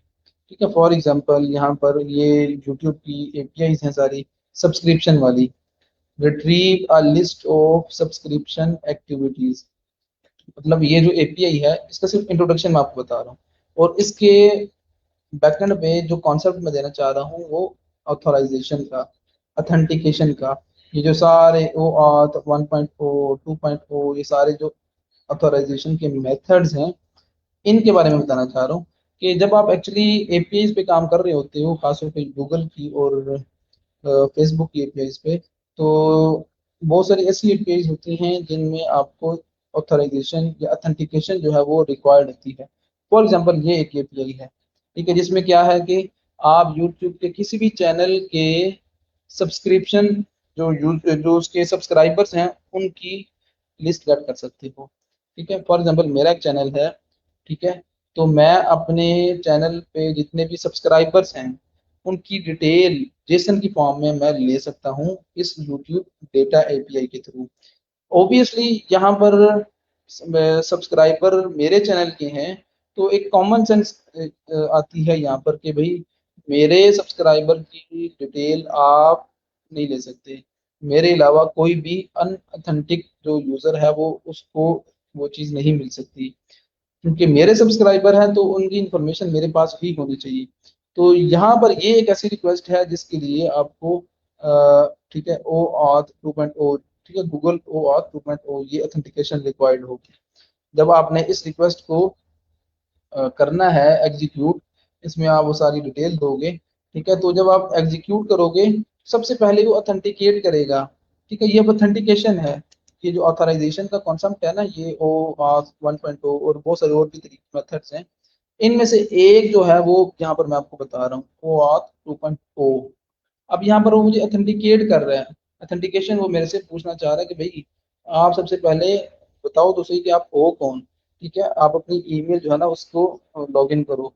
मैं अगर फॉर एग्जांपल लॉगिन करूंगा तो उसके बाद वो एपीआई, तो ये एक ऐसी एपीआई है जिसमें यूजर जो है यूजर की एथेंटिकेशन जो है वो रिक्वायर्ड है मुझे। ठीक है, अब ये मेरे से पूछ भी रहा है, एक्चुअली ये जर्मन लैंग्वेज में है, तो जब ट्रांसलेट करेंगे तो ये अलाउ का ऑप्शन, ये पूछना चाह रहा है कि क्या आप अलाउ करते हो कि फलां फलां एपीआई है वो आपकी फलां फलां इंफॉर्मेशन जो है वो कट करना चाह रही है। अगर मैं अलाउ करूंगा तो वो मुझे एपीआई वर्क करेगी, वरना नहीं। ये एरर इसलिए आ रहा है क्योंकि हमने यहाँ पर पैरामीटर्स नहीं दी, और पैरामीटर्स मैं दूंगा नहीं क्योंकि ये जो है टॉप लेक्चर जो है वो कहीं और चला जाएगा। बताने का मकसद ये है कि एपीआई को एग्जीक्यूट करने के लिए बहुत सारी ऐसी एपीआई होती हैं जहाँ पर ऑथेंटिकेशन रिक्वायर्ड होती है। तो वो ऑथेंटिकेशन अगर कोई आपके एपीआई में भी ऐसा कंटेंट है जिसके लिए ऑथेंटिकेशन चाहिए तो आप वो यहाँ पर इम्प्लीमेंट कर सकती हैं। ठीक है, प्री रिक्वेस्ट स्क्रिप्ट, ठीक है, तो यहाँ पर आप वो स्क्रिप्ट लिख सकते हो। बेसिकली कुछ स्क्रिप्ट हैं जिस तरह ये स्विच के और कुछ कीवर्ड, आप वो कोड रिक्वेस्ट सेंड होने से पहले यहाँ पर ये जो प्री रिक्वेस्ट स्क्रिप्ट है ये एग्जीक्यूट होगा। ठीक है, रिक्वेस्ट सर्वर पे जाने से पहले कुछ कोड अगर आप एग्जीक्यूट करवाना चाह रहे हो, कुछ काम करवाना चाह रहे हो, वो आप काम यहाँ पर करवा सकते हो। ठीक है, यहाँ पर टेस्ट केसेस आप बना सकते हो, ये मैं आपको आगे जाके बताऊंगा। यहाँ पर आप वेरिएबल्स क्रिएट कर सकते हो। ठीक है, variable for example base URL के नाम से मैंने बनाया है, उसकी मैं वैल्यू रख देता हूँ https www.abc.com। ठीक है, तो ये मैं एक वेरिएबल क्रिएट कर लूँ, तो ये खैर वो मैंने क्रिएट कर ली, तो वो कलेक्शन जो है वो मेरे पास ये मैक्स मॉल के नाम से यहाँ पर क्रिएट हो चुकी है। ठीक है, अब इस कलेक्शन के अंदर मैं नेटवर्क रिक्वेस्ट ऐड करूंगा। ठीक है, अब ये पोस्टमैन के बारे में आपको मैं एक्चुअली बता रहा हूँ, ये चीजें में रखिएगा। ठीक है, ये मेरे ऑलरेडी बहुत सारी कलेक्शंस मौजूद हैं, जिस तरह फॉर एग्जांपल ये एक एप्लीकेशन है रेफरल ऐप, इसमें फर्दर सब कैटेगरीज कह लो वो मौजूद हैं, एडमन और यूजर। एडमन में एडमन की जो एपीआईज हैं वो मौजूद होंगी, यूजर में यूजर की एपीआईज होंगी। अगर मैं एडमन की किसी एक एपीआई को हिट करूंगा तो यहाँ पर उसका वो यूआरएल है, यहाँ पर मैंने मेथड मेंशन किया हुआ और सारा। खैर ये सारा आपको बताने का मकसद ये है कि कलेक्शंस के अंदर बेसिकली आप रिक्वेस्टें ऐड करोगे। ठीक है, तो आपकी जो मैक्स मॉल के नाम से है इसके अंदर आप क्या कुछ ऐड कर सकते हो, वो ऑप्शन ये मौजूद है आपके पास। ठीक है, आप यहाँ से आप ऐड फोल्डर, आप फोल्डर ऐड करना चाहो तो वो कर सकते हो। सब फोल्डर जिसका नाम होगा, यहाँ पर भी मैं के नाम से एक सब क्रिएट करता हूँ फोल्डर। अब मैक्स मॉल में एक प्रोडक्ट के नाम से मैंने ऐड कर लिया फोल्डर, और इसके अंदर एक सब फोल्डर और ऐड करता हूँ जिसका नाम रखता हूँ लाइक ऑर्डर्स के बारे में या कैटेगरीज के बारे में। अब हर फोल्डर में उससे रेलिवेंट जो होंगी वही रिक्वेस्टें पड़ेंगी। अब प्रोडक्ट्स के अंदर फॉर एग्जांपल मैं यहाँ से ऐड करता हूँ दोबारा ऐड रिक्वेस्ट। ठीक है, तो ऐड रिक्वेस्ट में यहाँ पर मैं रिक्वेस्ट नेम वो मेंशन करूंगा। रिक्वेस्ट नेम मैं रखता हूँ for example touch touch product data, products data data for example, ये मैंने नेम रखा है। यहाँ पर मैं डिस्क्रिप्शन लिखूंगा और उसके बाद सेव टू। अब ये एक गेट की रिक्वेस्ट क्रिएट हो चुकी है। ठीक है, एक्चुअली पर्पस मेन जो है वो क्या है, एपीआईज को टेस्ट करना। ठीक है, तो यहाँ पर मैं वो एक्चुअली स्ट्रक्चर उसका क्रिएट कर रहा हूँ। एक मेन फोल्डर बनाया, वो कैसे बनाया, यहाँ न्यू के थ्रू। मेन उसको कलेक्शन आप कहोगे, उसकी सब कलेक्शन मैंने क्रिएट की प्रोडक्ट्स और कैटेगरीज के नाम से। प्रोडक्ट्स के अंदर मैंने एक रिक्वेस्ट ऐड की जिसका नाम मैंने रखा फेच प्रोडक्ट्स डेटा। अब ये उसका नेम है। यहाँ पर जो आप रिक्वेस्ट सेलेक्ट करोगे उसकी इंफॉर्मेशन आपके पास यहाँ पर आएगी। ये सारा इंटरफेस मौजूद है। इसको मैं अगर खत्म करूँ तो जब मैं इस पे क्लिक करूंगा तो ये आपके पास एक टैब ओपन होगा। उस टैब के अंदर ये सारी इंफॉर्मेशन है। यहाँ पर आप दोगे, इस रिक्वेस्ट के बारे में बताओगे कि भाई आप यूआरएल क्या है। ठीक है, तो राइट नाउ मैं जो यूज करता हूँ, यहाँ पर एक मेरे पास एपीआई बनी हुई है, लेकिन वो प्रोडक्ट्स के लिए नहीं है, वो वैसे ही यहाँ पर मैंने क्रिएट किया पोस्ट का डेटा कॉन्टेक्ट गेट करने के लिए। Workplace, WordPress, WP content, themes, B themes, और इसमें एक है यहाँ पर टच के नाम से। खैर मैं वो यहाँ से वर्डप्रेस ओपन करता हूँ, लोकल होस्ट वर्डप्रेस। अब एक्चुअली मैं यूआरएल यहाँ से ऐड करना, मुझे यूआरएल ऐड करना है, और वो यूआरएल जो है वो मुझे यहाँ पर मिलेगा। एक मैंने टेम्पलेट क्रिएट किया हुआ है जिसको मैं जब एग्जीक्यूट करता हूँ तो मुझे जेसन मिलती है। डैशबोर्ड ओपन करेंगे,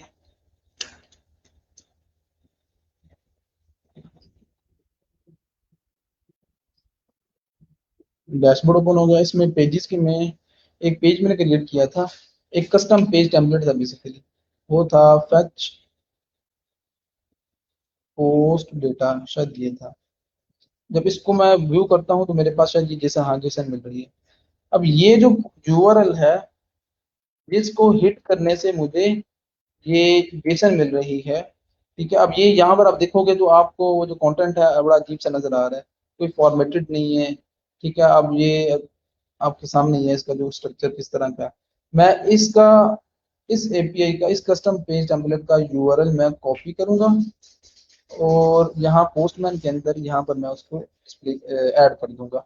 ठीक है, यहाँ पर आपके पास वो सारे मेथड्स मौजूद हैं, गेट का, पोस्ट का, पुट का, पैच, डिलीट, कॉपी, ये सारे वो मेथड्स हैं, रिक्वेस्ट मेथड्स हैं। ठीक है, इसमें से हमने गेट का देखा, पोस्ट का देखा, पुट का मेथड जब आप कोई कंटेंट अपडेट करना चाह रहे होते हो तब ये यूज करते हो, डिलीट करना चाह रहे होते हो तो ये सारे मेथड्स हैं। फॉर एग्जाम्पल मैं गेट के नाम से ही यूज करता हूँ। और उसके बाद ये कुछ फर्दर ऑप्शंस हैं, यहाँ पर आप अपनी इस रिक्वेस्ट को मजीद डिफाइन कर सकते हो। पैराम्स, पैराम्स से मुराद के पैरामीटर्स, यहाँ पर आप पैरामीटर्स जो है वो ऐड कर सकते हो। ठीक है, समटाइम होता ऐसे है कि किस तरह ये एक एपीआई यहाँ से मैं ओपन करता हूँ, फॉर्म हैंडलिंग। अब जरा मुझे ये बताएं कि ये जो एपीआई है फॉर्म हैंडलिंग, ये हमने 2-3 लेक्चर्स पहले इसको देखा था। मुझे सिर्फ इतना बताओ कि इस एपीआई की वर्किंग के लिए, इस एपीआई की वर्किंग के लिए हमें क्या चीज़ रिक्वायर्ड है। ठीक है, ये ज़रा बताएं। ये कनेक्शन बिल्ड करेंगे, ठीक है, उसके बाद सेलेक्ट कर रहे हैं, उसके बाद फर्दर काम क्वेरी को एग्जीक्यूट कर रहे हैं। ठीक है, लेकिन ये सारा काम कब होगा, ये सारा जो मैंने काम हाईलाइट किया हुआ है, ये काम कब होगा, जब हमारे पास कंटेंट होगा, जब हमारे पास पासवर्ड और ईमेल एड्रेस मौजूद होंगे। अब ये एक ऐसी एपीआई है, फॉर्म हैंडलिंग डॉट पीएचपी, ये एक ऐसी एपीआई है जो कि इनपुट में दो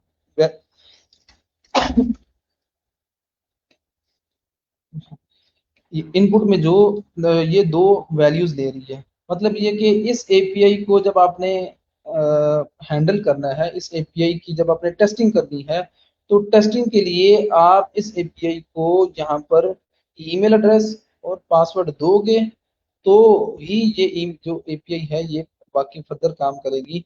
अगर ईमेल और पासवर्ड इसको नहीं मिलेगा, तो ये जो एपीआई है ये काम नहीं कर सकती। इसका जो बाकी वाला काम होगा ऑब्वियसली वो काम नहीं होगा। इसकी भी एग्जांपल मैं आपको यहाँ पर बताऊंगा, दिखाऊंगा एग्जीक्यूट करके। लेकिन उससे पहले बगैर विदाउट इनपुट जो है वो हम काम करते हैं, क्योंकि इस ये जो हमारी रिक्वेस्ट थी ये वाली, ये वाला, इसको हिट करने के लिए हमें कोई इनपुट नहीं चाहिए। ये कोई इनपुट में वैल्यूज नहीं लेगी, वरना जो की वैल्यूज है वो यहाँ पर आप मेंशन करोगे। ऑथराइजेशन अगेन, यहाँ पर अगर कोई आप ऑथराइजेशन है तो आप मेंशन कर दोगे हेडर। ठीक है, आपको, आप जरा ये बताएं कि गेट और पोस्ट में एक फर्क ये भी था कि गेट और पोस्ट के सिनेरियो में जो, जब आप डेटा सेंड कर रहे होते हो, तो एक सिनेरियो में डेटा जो है वो रिक्वेस्ट के हेडर में जा रहा होता है, और दूसरे सिनेरियो में क्या होता है कि जो डेटा आप सेंड कर रहे होते हो, ठीक है, वो ट्रेवल करता है रिक्वेस्ट की बॉडी के अंदर। ये फॉर्म हैंडलिंग के अंदर जब हमने फॉर्म क्रिएट किया था, मैंने तब बताया था। मुझे जरा आप बताओ, गेट के सिनेरियो में हेडर में जाएगा या पोस्ट के सिनेरियो में जो डेटा है वो हेडर में जाएगा? ठीक है, फॉर एग्जाम्पल आपने HTML का फॉर्म बनाया, मैं आपको बता देता हूँ दोबारा। HTML का फॉर्म बनाया आपने, उसमें फॉर्म के अंदर आपने फॉर्म की इनपुट फील्ड्स क्रिएट की। ठीक है, वो इनपुट फील्ड्स के अंदर आप डेटा सेंड कर रहे हो किसी भी PHP की फाइल को, और उस फॉर्म का जो एक्शन का एट्रीब्यूट है, मेथड का एट्रीब्यूट है, उसमें आपने मेथड डिफाइन किया है पोस्ट का। तो पोस्ट के सिनेरियो में जब डेटा ट्रेवल करेगा, तो क्या वो रिक्वेस्ट की बॉडी में करेगा या रिक्वेस्ट के हेडर में करेगा? एक सिनेरियो में हेडर में करता है, दूसरे सिनेरियो में बॉडी के अंदर करता है। हाँ जी, तो जब आपकी गेट की रिक्वेस्ट होगी और, हाँ जी बिल्कुल ठीक, बाकी लोग भी बताएं। जब आपकी गेट गेट की रिक्वेस्ट कर रहे होंगे किसी भी यूआरएल पे और डेटा सेंड भी कर रहे होंगे, तो आप यहाँ हेडर पे जाओगे और यहाँ पर वो जो कीज होंगी वो आप मेंशन कर दोगे। ठीक है, यहाँ पर ईमेल और यहाँ पर उसकी आप वैल्यूज मेंशन कर दोगे। ठीक है, इसी ना की वैल्यू फिर ये हेडर्स में आप डेटा कब सेंड करोगे? ठीक है, जब आपका रिक्वेस्ट मेथड गेट का होगा। जब पोस्ट का होगा तो उस सिनेरियो में आप बॉडी के अंदर आप जो है ना वो फॉर्म डेटा यहाँ पर सेंड करोगे।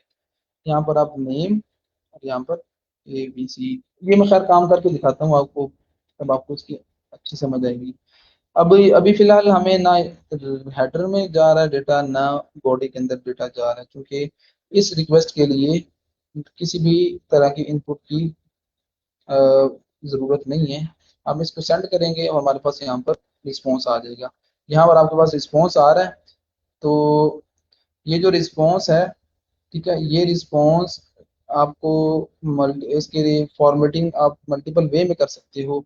ठीक है, ये कुकीज़ हैं, ये हेडर्स हैं, और यहाँ पर आप सेलेक्ट कर सकते हो कि जो आपको रिस्पॉन्स मिल रहा है वो किसकी फॉर्म में मिले, जेसन की फॉर्म में मिले, एक्सएमएल की फॉर्म में मिले। ठीक है, ये फर्दर बहुत सारे ऑप्शंस हैं। जेसन हमने सेलेक्ट किया क्योंकि हमें जेसन स्ट्रक्चर चाहिए, जेसन का डेटा मिल रहा है। तो यहाँ पर आप देख सकते हो कि जो आपका रिस्पॉन्स है उस वो बड़ा प्रॉपरली फॉर्मेट हो चुका है। ठीक है, पोस्ट टाइटल ये है, डिस्क्रिप्शन ये है, लार्ज इमेज ये है, उसका इसी तरह ये सारा कुछ। ठीक है, तो आपको रिस्पॉन्स मिल गया। ठीक है, यहाँ पर आप उसको विजुअल भी कर सकते हो।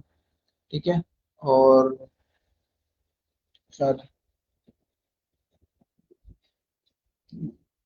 यहाँ पर आप प्रिंटिंग में करेंगे तो आपको ये जेसन की फॉर्म में दिखा रहा होगा, रॉ रॉ की फॉर्म में आपने देखना। तो ये सारे फर्दर मजीद ऑप्शंस हैं इनको व्यू करने के लिए। ये प्रीव्यू में वही आपको व्यू मिलेगा जो कि आपके ब्राउजर में आपको मिल रहा होता है। तो ये मल्टीपल ऑप्शंस हैं जिसमें आप अपने रिस्पॉन्स को फॉर्मेट कर सकते हो। ठीक है, तो ये हमने क्या किया, नेटवर्क यहाँ पर इस रिक्वेस्ट पे हिट की, तो ये चूंकि लोकल सर्वर पे पड़ी हुई है, ये लोकल सर्वर से ही इस एपीआई को एग्जीक्यूट करके रिस्पॉन्स हमें यहाँ पर दिखा रही है। ठीक है, तो इसको मैं क्या करूँगा, मैं सेव कर लूँगा। जब सेव हो जाएगी तो इसको ख़त्म करेंगे और दोबारा ये जब पोस्ट इसको हिट करेंगे तो हमें डेटा जो है ना वो रिस्पॉन्स मिल रहा होगा।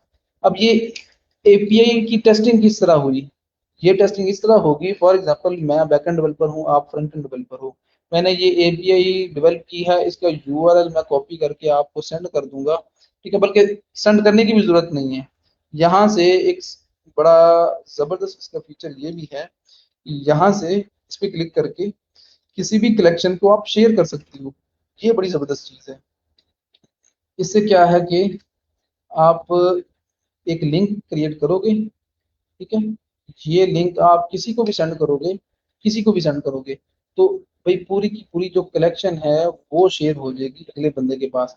फॉर एग्जांपल मैं बैकएंड डेवलपर हूँ, आप फ्रंट एंड डेवलपर हो, ठीक है, ये इतना यूजफुल फीचर है इसका शेयरिंग का, ये अगले बंदे को काम ही नहीं करना पड़ेगा। फॉर एग्जांपल मैं बैकएंड डेवलपर हूँ, आप फ्रंट एंड डेवलपर हो, मैंने यहाँ पर मैक्स मॉल की जो वेबसाइट थी उसकी बैकएंड की सारी एपीआईज मैंने लिख ली, और उसमें जितनी भी उसकी एपीआईज बनी है 10 15 20 फॉर एग्जांपल, ठीक है, तो मैं क्या करूंगा, मैं इस पूरी कलेक्शन को शेयर कर दूंगा फ्रंट एंड डेवलपर के साथ, आपके साथ। ठीक है, मैं आपसे कहूंगा कि यार ये मैक्स मॉल है, मैक्स मॉल की सारी एपीआईज ये इस फोल्डर के अंदर पड़ी हुई हैं। किसी भी एपीआई को आपने अगर करना है, चेक करना है, टेस्ट करना है, तो आप ये लिंक मौजूद है पोस्टमैन का, आप उसको कर सकते हो। ठीक है, मैंने वो लिंक कॉपी कर ली है। यहाँ से शेयर से क्या होगा, आप लिंक शेयर कर दोगे किसी भी दूसरे बंदे, सफारी में मैं ओपन करता हूँ, ठीक है, यहाँ पर एक नया टैब बनाते हैं और लिंक पेस्ट करूंगा। तो ये एक्चुअली आपके पास अगर पोस्टमैन होगा, अगर आपके पास पोस्टमैन होगा तो एक्चुअली एक वो जो कलेक्शन है वो आपके पास आपके पोस्टमैन के अंदर ऑटोमेटिकली ऐड हो जाएगी, सिंपली उस क्लिक पे क्लिक करने से। फॉर एग्जाम्पल मैंने आपको व्हाट्सएप कर दिया, व्हाट्सएप में जब आप उस लिंक पे क्लिक करोगे, ठीक है, तो यहाँ पर आपका अगर लैपटॉप में पोस्टमैन इंस्टॉल हुआ होगा तो वो जो कलेक्शन है उस लिंक के थ्रू वो आपके पोस्टमैन के अंदर ओपन होगी। तो आपके एंड पे भी कुछ इस तरह का फोल्डर बना होगा, उसमें सब फोल्डर, उसमें वो रिक्वेस्ट है और इसमें सारा यूआरएल। सिंपली आप क्या करोगे, सेंड करोगे और चेक कर लोगे कि हाँ ये एपीआई वर्क कर रही है या नहीं। हाँ कर रही है, यहाँ पर मुझे रिस्पॉन्स मिल रहा है बिल्कुल। ठीक है, तो आप कहोगे ओके, पहली एपीआई बिल्कुल ठीक है, दूसरी एपीआई, तीसरी एपीआई, इसी तरह आप काम करते रहोगे। अब मैं इसी प्रोडक्ट्स के फोल्डर के अंदर दूसरी एपीआई लिखता हूँ जो कि यहाँ पर बनी हुई है हमारे पास, जिसमें हमें देना पड़ेगा इनपुट वैल्यूज देनी पड़ेगी। वो फाइल कौन सी थी, फॉर्म हैंडलिंग डॉट पीएचपी, ये फाइल है वो।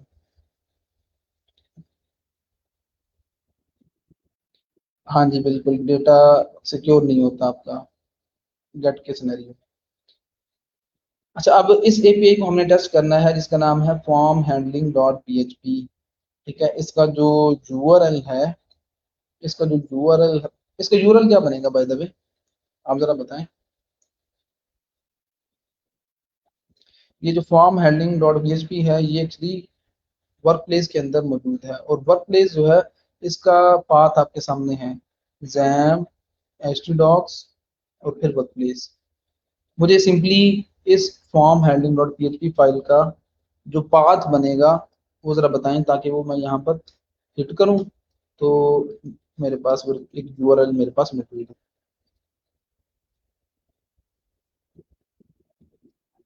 मुझे यहाँ पर बताएंगे लोकल होस्ट स्लैश,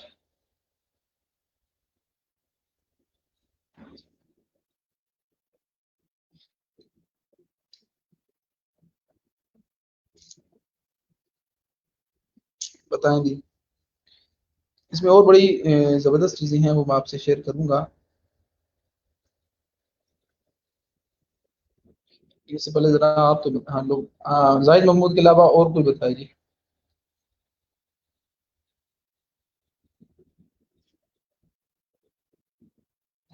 ठीक हो गया। जैनब जहीन ठीक हो गया जैनब। और जी बाकी भी।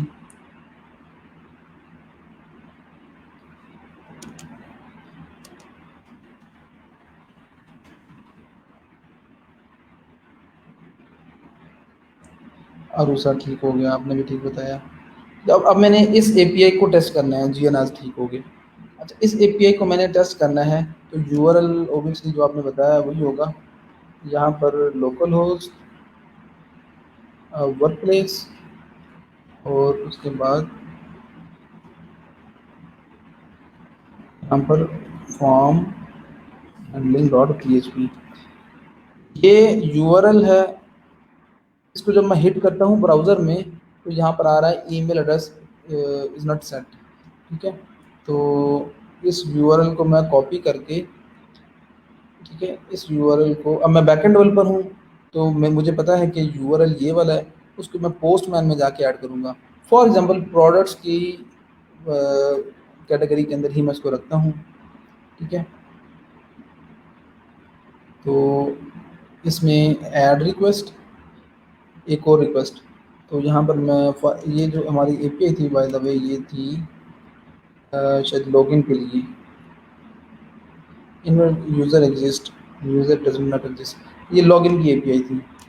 ठीक है, तो मैं पोस्टमैन के अंदर यूज़र लॉगिन के नाम से बनाता हूँ, उसका नेम रखता हूँ। डिस्क्रिप्शन में मैं उसको डिस्क्राइब कर सकता हूँ कुछ भी। ठीक है, तो save to products, user login, यहाँ पर मैं यूआरएल दूंगा। अब मुझे यहाँ पर पैरामीटर्स देना पड़ेंगे, चूँकि ये जो एपीआई है, ये एपीआई आप देख सकते हैं यहाँ पर कि ये एपीआई सबसे पहले इनपुट में दो वैल्यूज़ ले रही है। ठीक है, ईमेल एड्रेस और पासवर्ड। ये सबसे कुछ देर पहले का कोड है, आई होप कि इसकी अंडरस्टैंडिंग आपको होगी। ठीक है, जहाँ पर हमने इस सेट के थ्रू चेक भी किया था और वैल्यूज़ गेट भी की थी। अब ये एपीआई पहले इनपुट में वैल्यूज़ देती है, उसके बाद वो रिजल्ट प्रोड्यूस करती है, तो हमें इनपुट में वैल्यूज़ देना पड़ेंगी। ठीक है, तो पोस्टमैन के अलावा कोई और ऐसा तरीका है, मुझे ज़रा आप ये बताओ। सिंपली मुझे ये इतना बता दो कि मैंने अगर इस एपीआई को टेस्ट करना हो, पोस्टमैन के अलावा क्या ऐसा जुगाड़ होगा कि जिसके थ्रू मैं यहाँ पर इनपुट में कुछ वैल्यूज़ डमी दूँ और उनकी बेस पे वो काम हो। कोई ऐसा ज़रा सोच के बताएं, कि चूँकि आप देख सकते हैं यहाँ पर ये बाकी वाला जो काम है ये उन्हीं वैल्यूज़ के ऊपर हो रहा है, तो यहाँ पर मैं कैसे डमी कंटेंट दे सकता हूँ। इस एपीआई को मैंने टेस्ट करना है। ठीक है, इसको टेस्ट करना है, लेकिन मैं टेस्ट नहीं कर पा रहा, वो मुझे इससे आगे जाने ही नहीं दे रहा, ईमेल इज़ नॉट सेंट। ठीक है, ये जो लाइन नंबर 4 है, तो डमी मैंने अगर ईमेल एड्रेस या नेम देना हो, मैं कैसे दूंगा? जुगाड़ है, अल्टरनेटिव्स हैं, लेकिन वो थोड़ा उसमें काम मुश्किल होगा। मुझे ज़रा आप बताओ सोच के कि वो अल्टरनेटिव क्या हो सकता है। ठीक है, सोच के बताएं। इस एपीआई को मैंने टेस्ट करना है, मकसद ये है कि ये प्रॉपरली वर्क कर रही है या नहीं, अगर मैंने इसको ईमेल एड्रेस या पासवर्ड ढूंढ लगी। जल्दी से बताएं, फिर लेक्चर एंड करते हैं।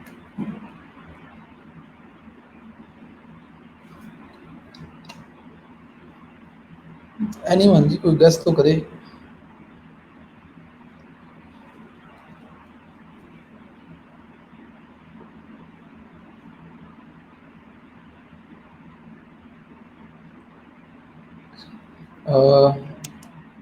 अल्टरनेटिव जो होगा सर, इग्नोर ईमेल सेट कर दें। उससे भी नहीं, उससे भी नहीं होगा। अब करोगे क्या, बेसिकली इसको आप कर दोगे कमेंट, जिसमें हम चेक कर रहे हैं कि भाई मिल रही है या नहीं। आप सिंपली क्या करोगे, जो यूज़र नेम आगे यूज़ हो रहे हैं, ईमेल एड्रेस जिस तरह ये है, ईमेल एड्रेस आप यहाँ पर लिखोगे और उसके आगे डमी ईमेल ABC, ये डमी ईमेल, इसी तरह ये जो पासवर्ड आगे यूज़ हो रहा है इसमें भी ABC डमी पासवर्ड आप दोगे। एक्चुअल जो काम है उसको आप हाईलाइट कर दोगे, सॉरी कमेंट कर दोगे, जहाँ पर ईमेल और पासवर्ड आप डमी दोगे। अब इसको मैं करूँगा तो ऑब्वियसली मेरी ये जो API है ये काम करेगी। यूज़र डज नॉट एग्जिस्ट, ठीक है। अब ये काम कर रही है, मतलब कि अगर मैं वो ईमेल एड्रेस और पासवर्ड दूंगा जो डाटाबेस के अंदर मौजूद होगा, तो हाँ उसमें क्या आएगा रिस्पॉन्स, यूज़र एग्जिस्ट, ठीक है। और अब क्या आ रहा है, यूज़र डज नॉट एग्जिस्ट। तो ये बिल्कुल हम चेक कर सकते हैं कि हाँ भाई ठीक काम चल रहा है, ठीक चल रहा है। आप करोगे क्या, बार बार आपको यहाँ पर ईमेल और पासवर्ड चेंज करना पड़ेगा, ठीक है। तो जो ईमेल पासवर्ड ठीक होगा उसकी बेस पे आपको रिजल्ट ठीक मिलेगी। ये एक जुगाड़ी सिस्टम है, ठीक है। यही काम यही काम आप यहाँ पर बड़ा इजीली कर सकते हो। यहाँ पर आप दो वो सारी जिस तरह ईमेल एड्रेस है, ये API शुरू में चेक कर रही है कि ईमेल एड्रेस सेट किया हुआ है या नहीं। हम वो ईमेल एड्रेस यहाँ पर सेट कर देते हैं और यहाँ पर abc@gmail.com। उसके बाद यहाँ पर पासवर्ड है, पासवर्ड भी हम लिख लेंगे सेम की, और यहाँ पर मैं रखता हूँ डमी सा पासवर्ड। ये दो कीज़, ये दो इनपुट में वैल्यूज ले रही हैं तो हमने दो ही यहाँ पर लिखा, लेकिन एक गलती होगी, मिस्टेक होगी। वो क्या हुई भला, जरा बताएं, कोई बता सकता है कि यहाँ पर हमने मिस्टेक क्या की है। हम इस API को टेस्ट करने जा रहे हैं, सॉरी इसमें जो इसका URL था वो ये था। हम URL में यही यहाँ पर लिखूंगा फॉर्म हैंडलिंग .php। हम गलती कहाँ पर कर रहे हैं, कोई बताइए दी। अब तो खैर वो ख़त्म हो गया। मिस्टेक ये थी कि मैंने यहाँ पर वो मेथड जो था वो मैंने पोस्ट सेलेक्ट करना था, ठीक है। क्योंकि ये पोस्ट का मेथड यूज़ करके डेटा रिसीव कर रही है, तो यहाँ से मैं जो डेटा सेंड करूँगा वो भी पोस्ट के मेथड के थ्रू करेंगे। और यहाँ पर जब आप पोस्ट की बात कर रहे होंगे, पोस्ट मेथड, तो इसमें आपको पता है कि डेटा जो सेंड करते हो, जो डेटा सेंड होता है वो बॉडी रिक्वेस्ट की बॉडी में जाता है। तो यहाँ पर आप फॉर्म डेटा, और यहाँ पर आप एक्चुअली वो ये सॉरी ईमेल एड्रेस और उसके बाद पासवर्ड आप यहाँ पर दोगे। ईमेल एड्रेस में आप ABC और पासवर्ड में आप यहाँ पर कुछ भी रैंडम सा आप मेंशन कर दो। अब हमने API रेडी है हिट होने के लिए। URL ये है, मेथड ये है, बॉडी में हमने वो कीज़ भी दे दी, ठीक है। अब मैं इसको हिट करूँगा तो मुझे या तो यूज़र डज नॉट एग्जिस्ट या यूज़र एग्जिस्ट का आ रहा होगा। अब मैं क्या करता हूँ, चूँकि ये API चेक कर रही है कौन सी डेटाबेस में से, लर्न माई SQL में, तो उसमें क्यूरी क्या है, यूज़र के टेबल में से वो चेक कर रहा है। तो यहाँ से मैं ऐसा डेटा दूंगा। अब यहाँ PHP में एडमन ओपन करके लोकल होस्ट PHP में Edmund sorry local host /dashboard, उसके बाद PHP में एडमन, यहाँ पर लर्न माई SQL, और इसमें यूज़र के टेबल में जो यूज़र नेम है वो अली रखते हैं, और ali@gmail.com जो यूज़र नेम या जो ईमेल एड्रेस है, सॉरी ईमेल एड्रेस और पासवर्ड था। ईमेल एड्रेस इसका ये है और पासवर्ड ali123 है।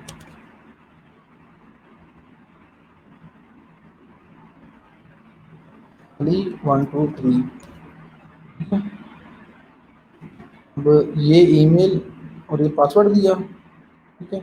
अब इसको आना चाहिए कि यूज़र एग्जिस्ट, ठीक है। तो यहाँ पर हमने चेक कर लिया, रॉन्ग ईमेल एड्रेस पासवर्ड दे के चेक कर लिया, तो देखा कि हमें रिस्पॉन्स मिल रहा है यूज़र डज नॉट एग्जिस्ट। अगर मैं ठीक यूज़र नेम और पासवर्ड दूंगा तो मुझे रिस्पॉन्स भी उसी के अकॉर्डिंगली मिलेगा। तो इसका मतलब ये हुआ कि भाई ये API ओके है, ये ओके है, ये बिल्कुल ठीक वर्क कर रही है, हमने इसको टेस्ट कर लिया। आप सेव चेंजेस कर लो, ठीक है। तो ये एक पोस्ट की रिक्वेस्ट है, ये गेट की रिक्वेस्ट है, ठीक है। इसी तरह जितनी भी APIs होंगी उसको आप यहाँ से टेस्ट कर लोगे। ठीक है। और आप टेस्ट केसेस भी बना सकते हो इसमें बहुत सारे, ठीक है। और इसके अलावा अगर मैं यहाँ पर आपको बताऊँ, new API APIs like collections history, यहाँ पर आपकी हिस्ट्री मेंटेन हो रही है। यहाँ पर इंपोर्ट, यहाँ से आप इंपोर्ट भी कर सकते हो, कोई बनी बनाई कलेक्शन है इसको आप इंपोर्ट भी कर सकते हो। यहाँ पर एक्चुअली ऑप्शन था जिसमें आपके पास बनी बनाई एपीआईज मौजूद होती हैं।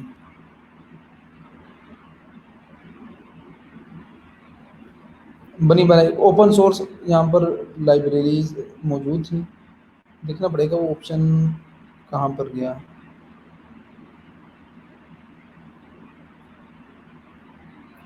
रेस्ट एपीआईज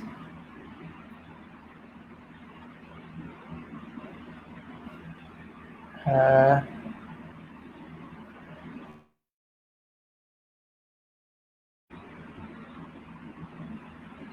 खैर ये आप देख लीजिएगा। वैसे इसमें ना पोस्टमैन का अपना एक लिंक है, ऑप्शन होता है जिसमें आपकी लेटेस्ट जो एपीआईज हैं, जो ओपन सोर्स लाइब्रेरीज हैं, ओपन सोर्स एपीआईज हैं, वो मौजूद होती हैं, उनको आप यूज़ कर सकते हो। तो वो ऑप्शन कहाँ पर है ये देखना पड़ेगा।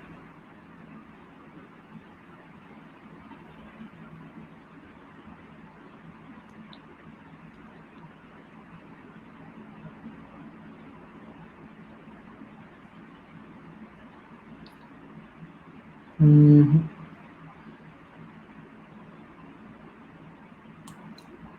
चलें ये आप देख लीजिएगा, ठीक है। तो इसमें आपने करना क्या है कि जब भी आप कस्टम काम कर रहे होते हो, ठीक है, कस्टम जब भी आप काम कर रहे होते हो पीएचपी में, कस्टम डेवलपमेंट हो, चाहे उसके किसी फ्रेमवर्क पे हो या किसी भी बैकएंड पे आप काम कर रहे हो, चाहे वो नोड जेएस है, रिएक्ट जेएस है, रिडक्स है, आप जी काम कर रहे हो लाइक पीएचपी पे, आप काम कर रहे हो पाइथन पे, ठीक है। तो कोई भी एपीआई हो उसको आप टेस्ट इसके थ्रू कर सकते हो, किसी भी तरह की एपीआई हो, ठीक है। वर्डप्रेस की एपीआईज हो, ठीक है, या मेजेंटो किसी भी सीएमएस की एपीआई हो, उसको आप यहाँ से टेस्ट कर सकते हो इस पोस्टमैन टूल के थ्रू। बड़ा यूज़फुल है। जब भी आपने, अगर आप में से किसी ने जॉब करनी हो तो एज अ बैकएंड डेवलपर आप जा रहे हो तो आपको इस टूल के बारे में पता होना चाहिए, इस टूल की सारी वर्किंग का पता होना चाहिए, ठीक है। इसके अलावा और भी कुछ चीज़ें हैं जो कि पूछी जाती हैं जब आप इंटरव्यू के लिए जाते हो एज अ जॉब के लिए। उसमें आपके पास वर्जन कंट्रोल सिस्टम वो पूछा जाता है, गिट के बारे में कि आपको गिट पे काम करना आता है या नहीं। इसके अलावा और भी बहुत सारे वर्जन कंट्रोल सिस्टम्स हैं उनके बारे में। तो ये सारी चीज़ें वैसे प्रोफेशनली आपको पता होनी चाहिए। प्रोजेक्ट मैनेजमेंट के लिए वो अलग से बहुत सारे टूल्स हैं, वो भी बताना चाहिए। आप फ्रीलांसिंग करते वक्त प्रोजेक्ट्स को प्रॉपरली मैनेज किस तरह करोगे ये भी हम देख लेंगे, सॉफ्टवेयर कौन सा यूज़ होता है। बाकी इस तरह की चीज़ें जो है ना वो आप अपने एंड पे भी करते रहा करें, ताकि आप एक अच्छे फ्रीलांसर के साथ साथ एक अच्छे डेवलपर भी बन सकें, एक आप प्रोफेशनल भी बन सकें, ठीक है। इन चीज़ों का आपको पता होना चाहिए। ऐसे टूल्स बहुत सारे और हैं हर काम के लिए, तो उन टूल्स का आपको पता होना चाहिए। क्वेश्चन आज पूछने वरना लेक्चर एंड करते हैं, और कल के लेक्चर में हम मज़ीद कुछ चीज़ें देखेंगे, और वर्डप्रेस का कोशिश करूँगा वो देख लें, वरना हम पीएचपी का देख लेंगे। क्वेश्चन तो पूछने वरना लेक्चर एंड करते हैं।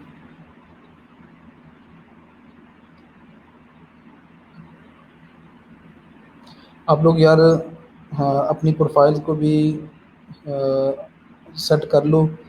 कल टाइम बचा तो मैं आपकी प्रोफाइल्स को भी देख लूँगा, और यहाँ पर हम जो भी उसमें मिस्टेक्स होंगी, जो इम्प्रूवमेंट्स करने वाली होंगी, वो मैं आपको बता दूँगा, और आपको इम्प्रूवमेंट्स है वो आप कर लीजिएगा, ठीक है। ये अल्टीमेटली सीखने के बाद एक ही मकसद होगा कि आपको ऑर्डर्स मिलें, आप काम करो, ठीक है। तो कल इंशाल्लाह मैं आपकी जो गिग्स हैं उनको भी मैं देखूंगा, गो थ्रू करूँगा, आपकी प्रोफाइल को भी देखूंगा, और कोशिश करूँगा उससे पहले आपके पास वर्डप्रेस की गिग्स मौजूद हों, वर्डप्रेस की गिग्स मौजूद हों, तो जिसको हम टेस्ट कर सकें, जिसको हम देख सकें। अपना ख्याल रखिएगा जी। अल्लाह हाफिज़। कल के लेक्चर में मिलते हैं।